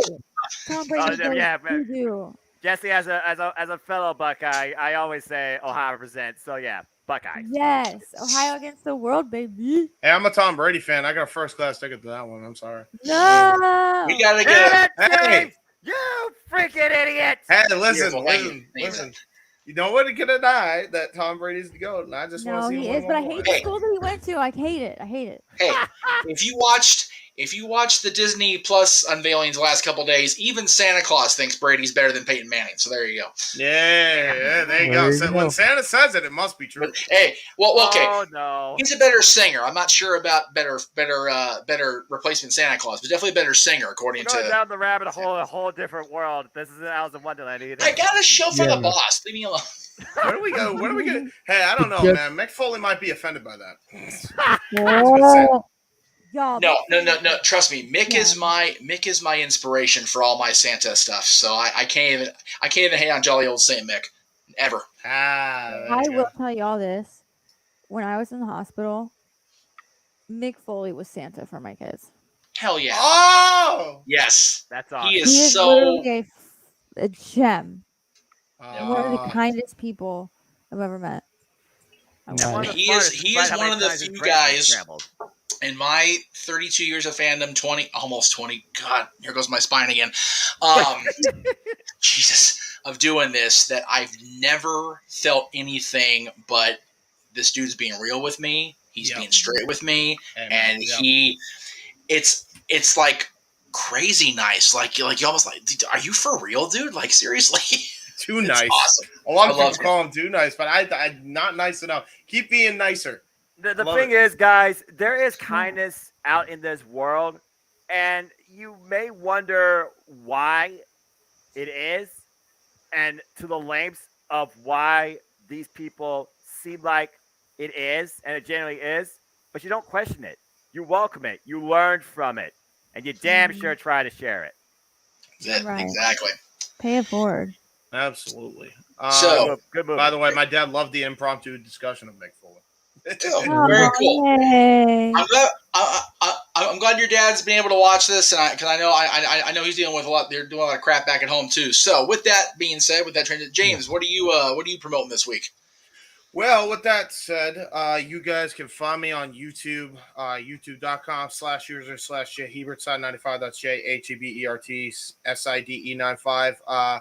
If you want to know what I've done, I've just about done everything under the sun, including Let's Plays, boys crazy, friggin' podcasting, wrestling shows, YouTube shows, music shows, and also theme edits. You may have heard You may have heard the five-figure death punch edit that has over 1 million views. Yeah, that me. Ooh, Yeah, I love that. Yeah, the That's one with it was the Jekyll and Hyde one. The one with like the added lyrics. Yes. That's me. You're brilliant. And he has his own shirt on ProWrestlingTees/Jeff Meacham Network. Indeed. We're back at zero absolutely. again. Support Jeff Meacham Network by buying my shirt. Please buy me a shirt. Buy my shirt. Shout out to Five Finger Death Punch's new album too. Yeah, absolutely. Go check that out. I love Five Finger Death Punch. I'm so glad you're a fan of Five Finger Death Punch. Walk Away is my favorite. One of my favorite songs of all time. Which one? Walk Away. Walk Away. Ah, yeah, you're cultured. Yeah, that's the one. Just walk away. I love it. Walk away. Yeah, love that song. Hey! No super chats for karaoke. Hold on to that. I'm not even kidding. The original "Gone Away" by the Offspring. I hate it now. Yeah. Ever since I heard from Five Finger done it, because it's so good. So Wrong good. Side of Heaven. That video makes me cry. That's my theme song in my freaking CAW show. Really? Nice. Not even kidding. Yeah, that's awesome. Dead awesome. I stand alone. Yeah. No hero. All right, before we get claimed, we'll definitely get claimed singing that one. Probably. Yeah. Listen. Listen. You go check me out on YouTube. That's youtube.com/user/jhebert95. Check out all the stuff over there. Also check out me out on Twitter. That's youtube.com/user/jhebertside. Or I'm sorry, twitter.com/jhebertside95. I already botched it already. It's not a wrestling show without a bot, people. Go check out other channels as well involved in the umbrella of FTW Productions, including Noah's, including Casey's, and including Owen's. Both of his channels. We're actually going to be starting stuff on both of them very soon. NASCAR Thunder Let's Plays are going to be coming back, and we have a plan to do another Button Mashers for Stable Wars. So that's coming up again as well. That's going to be a lot of fun for Smash Brothers Mod.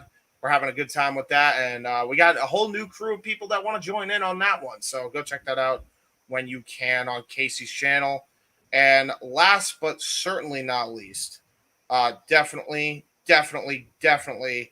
go check out my buddy Kuzon, who is doing a bunch of different watch-alongs on his Twitch channel. I don't remember the exact URL, but you can find his Twitch in his Twitter URL at twitter.com/xFirelordKuzonX. Go check that out. I'll probably be on a lot of those because I need me some retro wrestling to detox from the bullshit. So there you go. That's throwback. Go rewatch SummerSlam 2012 again, James. Yes. Please get those views up because, man, we had to sit through some of the most craptastic Vince production ever. Go check that out, please. And also check out SummerSlam 2003, SummerSlam 2002, WWF SummerSlam 2000, and WWF SummerSlam 1992. Did a whole SummerSlam retro series. Noah was a part of it at some point. Kuzan was as well. JJ was. We had a good time. I think it came out great. Go check that out. And stay tuned for a Judgment Day 2007 review. That should be great. Bobby Lashley lost the ECW title that night. The less said about that, the better. James, no. He lost it at Backlash. The rematch was a Judgment Day. Wow. Either way, it's a horrible. I graduated high school. Black mark. Oh wow, I'm old again. Cool. Christ. Okay. What, 2007? 2001, sweetheart. Wow. Oh wow. You're so what? That's not that far. Well, 6 years. I'm trying to deflect from saying JJ's because he's even farther back than I am. Anyway. Anyway, by the way, thanks, direct, yeah. So that's everything I got to plug. I'm done with my promotion. Good luck, so James. Before we get into the ungodly amount of shilling that JJ and I have to do, because we do, it was pointed out midnight hit. One more. There's one thing. Jesus Christ! Sorry, I almost forgot. I wanted to read a quote to end this off before we end it officially because it's by my dad, and I think his quote perfectly sums up this podcast. Just wanted to make that clear. Everybody else can plug their stuff now. I just want to point that out there. Cool. So before we go to the plugs for me and Jay, it was pointed out that we have now hit September 11th, and I wanted to make sure that this got ran before we signed off. So, producer man, do your thing. We still remember where we were in that moment that changed us forever. A morning that galvanized a nation. Out of fear came strength, and out of tragedy came resilience, and more heroes stepped forward than anyone could ask for. So on this somber anniversary, we remember that there are some things we will never forget.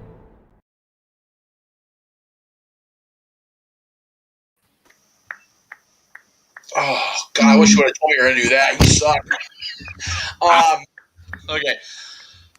God bless Lillian Garcia, still the best voice ever to be on the microphone in the ring in the WWE to sing the national anthem. I have Absolutely. had in my Remember life that. been very blessed to have two decent acquaintances, I'll say. I'm not going to call them friends. I'm not going to bullshit myself that much. God, that close-up just killed. Oh, Jesus. Scares even me. And Lillian Garcia and our Kings Good Luck Charm Pia Toscana, who both sing that song just beautifully. And damn it, Jay. Anyway, great to show, Jay. Thank you for that. That was very cool. All right. So, At the end of the day, I had to tie it back to wrestling, one. of And course. two, for years and years and years, when burning CDs was the trendy thing to do, Oh, I remember that. it would be I the do that still. WWE signature.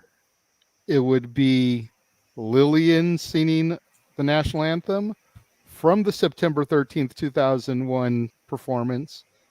It would be insert TV theme here, Raw or SmackDown, and then the superstars. Absolutely.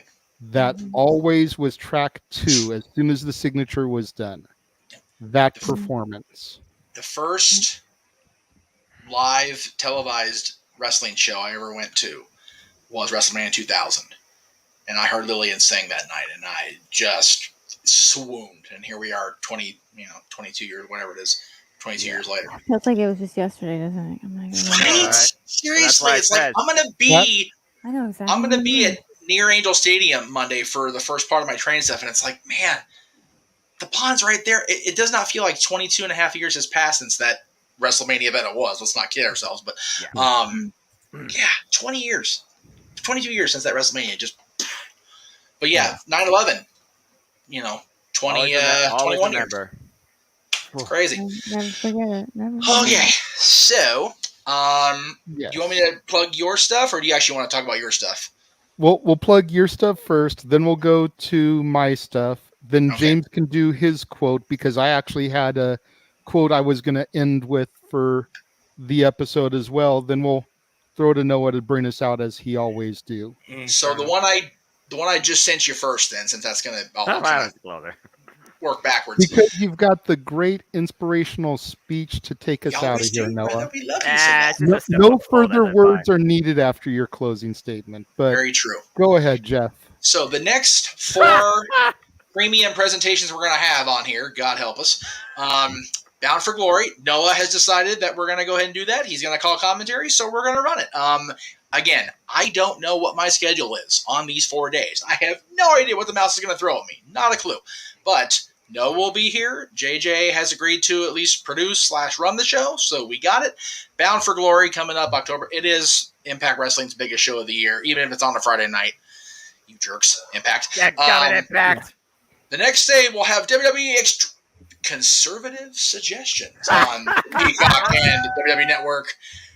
And then the following week, and then the following month, we have we are not going to cover Country Redacted because it's too early in the morning, and freaking covering that UK show nearly kicked my butt. So no. Although we do need a shirt that says Country Redacted. We also need a shirt that says Conservative Rejections for the month of Extreme Rules. That is coming out for October. I will make that a thing. Yeah, but then in November we will have Hot Times for the NWA, if you will. That in New poster Orleans, of is course. amazing. Hard Times on November 12th, and Full Gear, which AEW, we'll see what they do in the next 2 months, man, because that's going to be a hotbed show without a doubt. You will know there is no actual live open mic night on Bound for Glory night because it's a Friday night, but we will have open mic night the next night after Conservative Suggestions on the Peacocks. There you go. Can I just say, if you look really closely into the eyes of the Hard Times person, you could see the ego of Nick Aldis shine through. Ow. Trying to get myself unblocked by the National Treasure. You're killing me, Smalls. All I want to know is, what are they trying to do here, killing me? Like, I just started this job, and I'm pretty much doing all day on Saturdays. I'm probably going to have Noah or James log into my StreamYard so that they can produce until I get home. Somebody better hope to God that one of us is able to, hopefully the mouse will be kind to me. I got you. Please provide me an intro, because I don't know if I'll have time to do that. Just to make us all feel old again. Josh was 4. Oh my God. Josh was 4. Oh, Josh was 4. No! I'm 27! Okay. So everybody else, get your canes out. Go look for your bottles of Rogaine. I think my dentures are in the cup over here. I got my Ovaltine. We're good to go. Jesus. I was 9 years old. I was in 4th grade when that crap happened. Jeez. God, y'all Jesus. Just suck. Anyway, yeah, I will forever remember that day, not just because of what it was, but because I was literally 2 weeks off of my accident. So I watched everything unfold from either my bed recovering or my living room couch recovering from the car wreck. So everything is so visceral and fresh, even now, 21 years later. It's crazy. I was literally in history class when it happened. That's creepy. And my teacher was like, because we had these journals, and our teacher was like, everyone, I want you to get out your journals, and I want you all day to start writing down what's happening. Right. Because what you are witnessing right now is history. And I did. And I still have that notebook. It's insane. Were you guys were you still on the East Coast at that point? We were in Orlando, so we thought we were at Target. Oh, well, yeah, because they shut Disney down. Yeah. That's one of the few times they've shut Disney down outside of scheduled stuff. Yeah. So that's crazy. My dad had an interview at Universal Studios that day. Holy shit. And that's an interesting conversation piece. Jeez. Right. So they brought me home from school because they were scared because, like we said, we didn't know. I mean, they were hitting landmarks. So we were like, oh, God, Orlando's next. So. Yes. Josh is notorious for that. You need a super chat every time you make one of us feel old, for real. That's right. By our ages. Born in $2,000. Oh my God. We got babies watching this show. It's past y'all's bedtime. Go to sleep. Jesus Christ. What is in. Anyway, so in addition to the premium, super, whatever the hell you want to call them shows, we do have our weekly content. And yes, Talk Wrestling is back usual time slot. No, I'm not going to retire it permanently until the mouse tells me I have to, whatever. But this Monday, Dad's Always in Wrestling will feature our top 10 movies set in the school setting because JJ's Renegades Reviews is doing school all month. So we're going to go ahead and keep the theme, brothers. Yes, of course, Talk Wrestling too. Unfortunately, due to circumstances beyond our control, we were unable to do the live broadcast last week. So this one on Monday will be a taped episode. Yes. However, once we get to the 19th, that'll be live again, or are we counting that one too? I don't know. We have to count that one too. I have an appointment I can't get out of. I'm sorry. That's right. That's right. You had mentioned that. I just forgot. So that one will be. It's okay. It's all good. Continue with your show. Yeah. So it's one of those. I had to make a doctor appointment when the mouse wasn't directing my traffic, so it was what it was. So Monday the 12th for top 10 movies set in school. Talk Wrestling on Tuesday. The Greg Sherry Show. Maybe featuring Jessi again. Why not? We'll have Jessi back all the time. It's all good.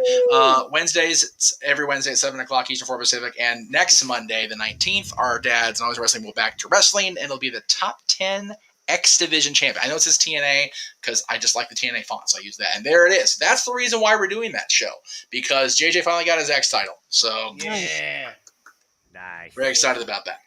That was my birthday gift from Stat Boy. Thank you once again, Stat Boy, for everyone that missed me opening it up on Stat Boy Sports Bar this week.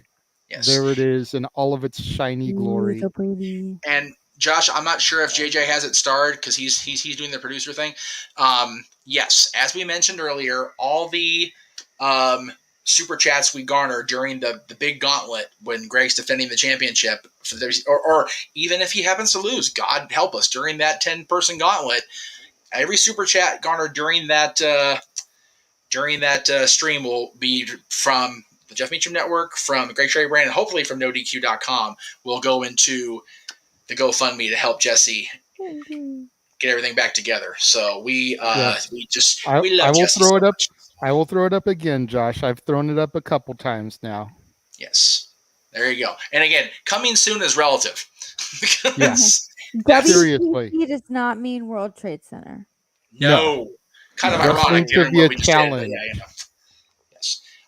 But yeah, sometime in the winter, we will definitely be running that. Write those questions, and Lord help the person's got to read them all off. Well, okay. So as of now,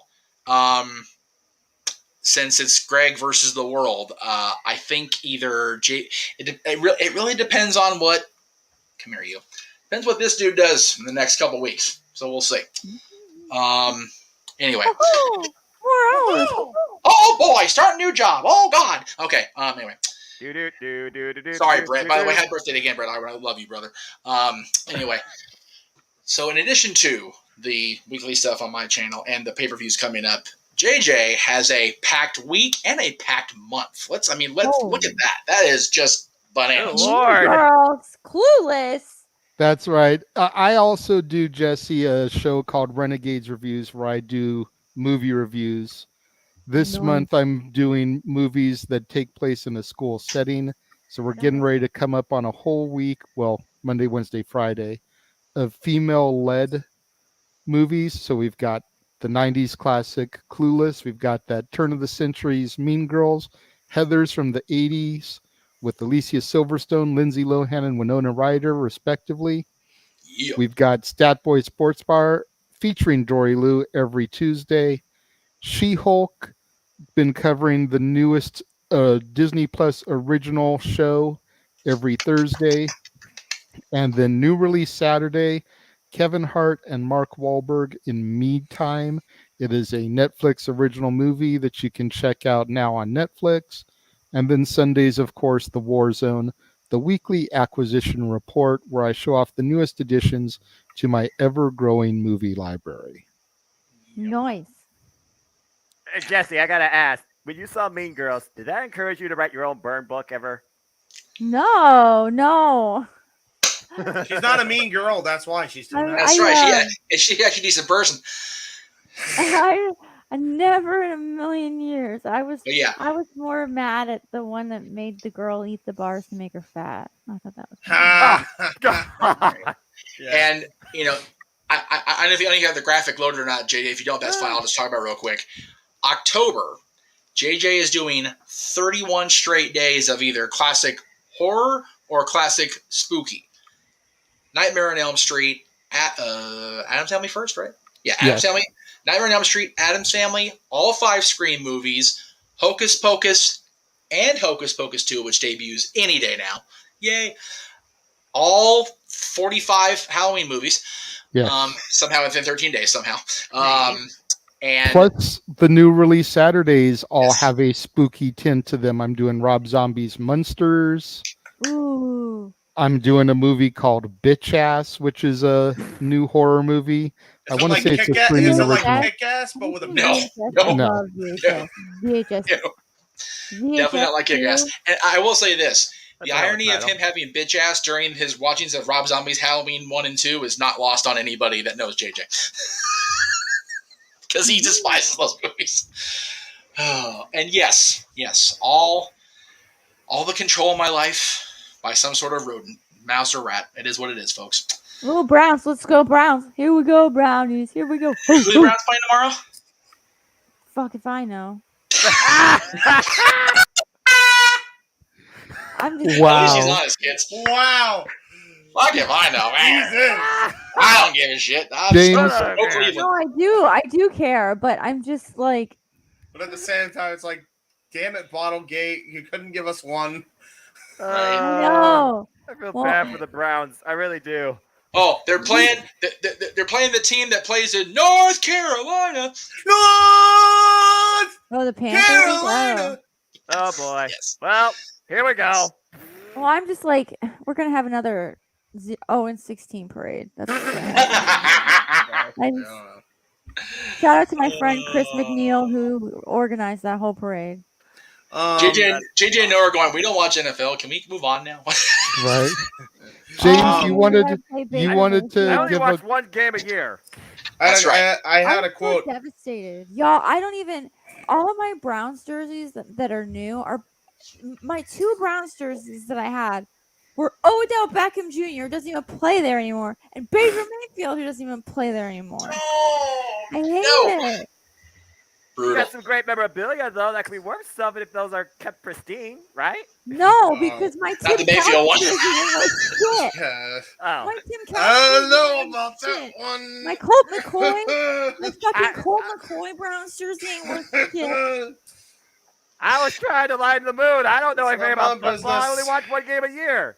In the words of a great talk show sidekick, that Baker Mayfield Browns jersey is a wonderful jersey. For me to poop on. Anyway, there you go. There we go. Carry on. That's sad. That's sad, but it's true. But we love you, Jess. I do have a quote, but I forgot one damn plug, and I can't believe I even forgot this plug. It's actually perfect and timely. So I'm going to start it off, and then I'll Are those segue the right. Yoga glasses? Yes, they are, and there's a reason I'm wearing them. Deal with So it. you guys should check out my CIW league, and it's called Weymouth Youth Wrestling. That's youtube.com/users/WYW Pride. And you know why you should check it out? You want wrestling that's fully fictional and doesn't have IRL bullshit? Check out Weymouth Youth Wrestling. There's my freaking shameless plug. That's why they're on, and now they're off. I love it. I love it. So with that said, to go into a semi-serious thing, I wanted to read this quote off because I think it encapsulates this whole podcast to a T. This is what my dad said a while ago now. When people argue, they end up being a position of seeing the other person as a position. All the humanity is lost, especially when they aren't right in front of each other. Amen. If we seek to understand what and why people believe something, and if we disagree, realize it is not an unforgivable sin, but a disagreement, then perhaps we can rapture our humanity. Love it. Or recapture our humanity. Preach it, What brother. rapture? We don't want to You're trying to call the second coming? What the world? Yeah, not rapture. Snap, Not what the rapture. I misspoke. No Fuck. rapture today. I know don't what need no you meant. rapture. I got know. too much to do. I'm too busy. Yeah, Botch can at least 3 F-word count is off the chain because Jessi and James are on the show tonight, so it is what it is. Oh, yeah, sorry. Team Rocket over here. Wait a minute, but anyway. We use James. direct. Oh Lord, that is Team Rocket over here. Ah! No, We use that's direct WWE copyrighted- no. That ain't Team Rocket. Hold on. That ain't Team Rocket. That Team Fuck It. That's even worse. Team works. Yeah, All right. it's all but the money's not gonna have anyway. We used a WWE copyrighted video, and I used a Phantasmic thing for Brett's birthday. We ain't making shit tonight. This already was the most. As long as you don't say them within the first 30 seconds of the video, you're good. Okay, there you go. Oh, swear words, yeah, but the music, I'm screwed. Yeah. Oh, About to say, you're gonna get claimed by WWE. That being said, this definitely was a priceless conversation, Jessi. I hope to definitely engage you more, whether it's on this or anything wrestling on this platform again too. This was a wonderful joy having you here. Absolutely. Yes, absolutely. It's wonderful to be here. And Josh, it gets you brownie points only if you make sure they're special brownies and you send some to Phil Brooks in Chicago. Dear God, please. Make him chill out. That's right. I beg. JJ, you had a quote, and then we'll have Noah take us home. Yes. Often on open mic night, the topics can get very serious, very heated. So what I wanted to start doing with this being the season premiere is I wanted to try to, whether it's in music or movies, try to find some kind of inspirational quote to try to wrap up the shows on. And tonight's quote comes from a man that I admire, John Lennon. Life is what happens while you're busy making other plans. Ain't that the truth? Ain't that the damn truth? Look at that.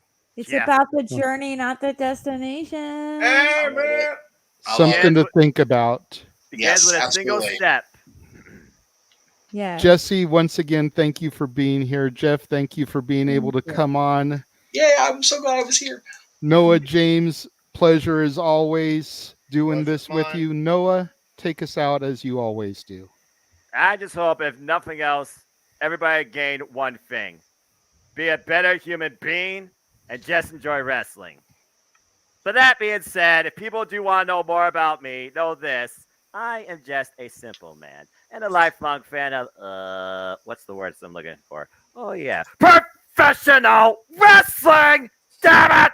But I digress. About to Find me share. on Instagram, Twitter, and YouTube at Foster1916 for all things wrestling. Shout out, of course, the entire W fan on Twitter, especially to Eric and Anthony. I hope, James, if you want to try and tell them, I hope they personally engage in this conversation and tonight's episode of Might Night 2. And may it once again remind them, remember, you enjoy wrestling as a fan. Don't let social media take that away from you, or any bullcrap you see in out of the industry too, allegedly. But I digress.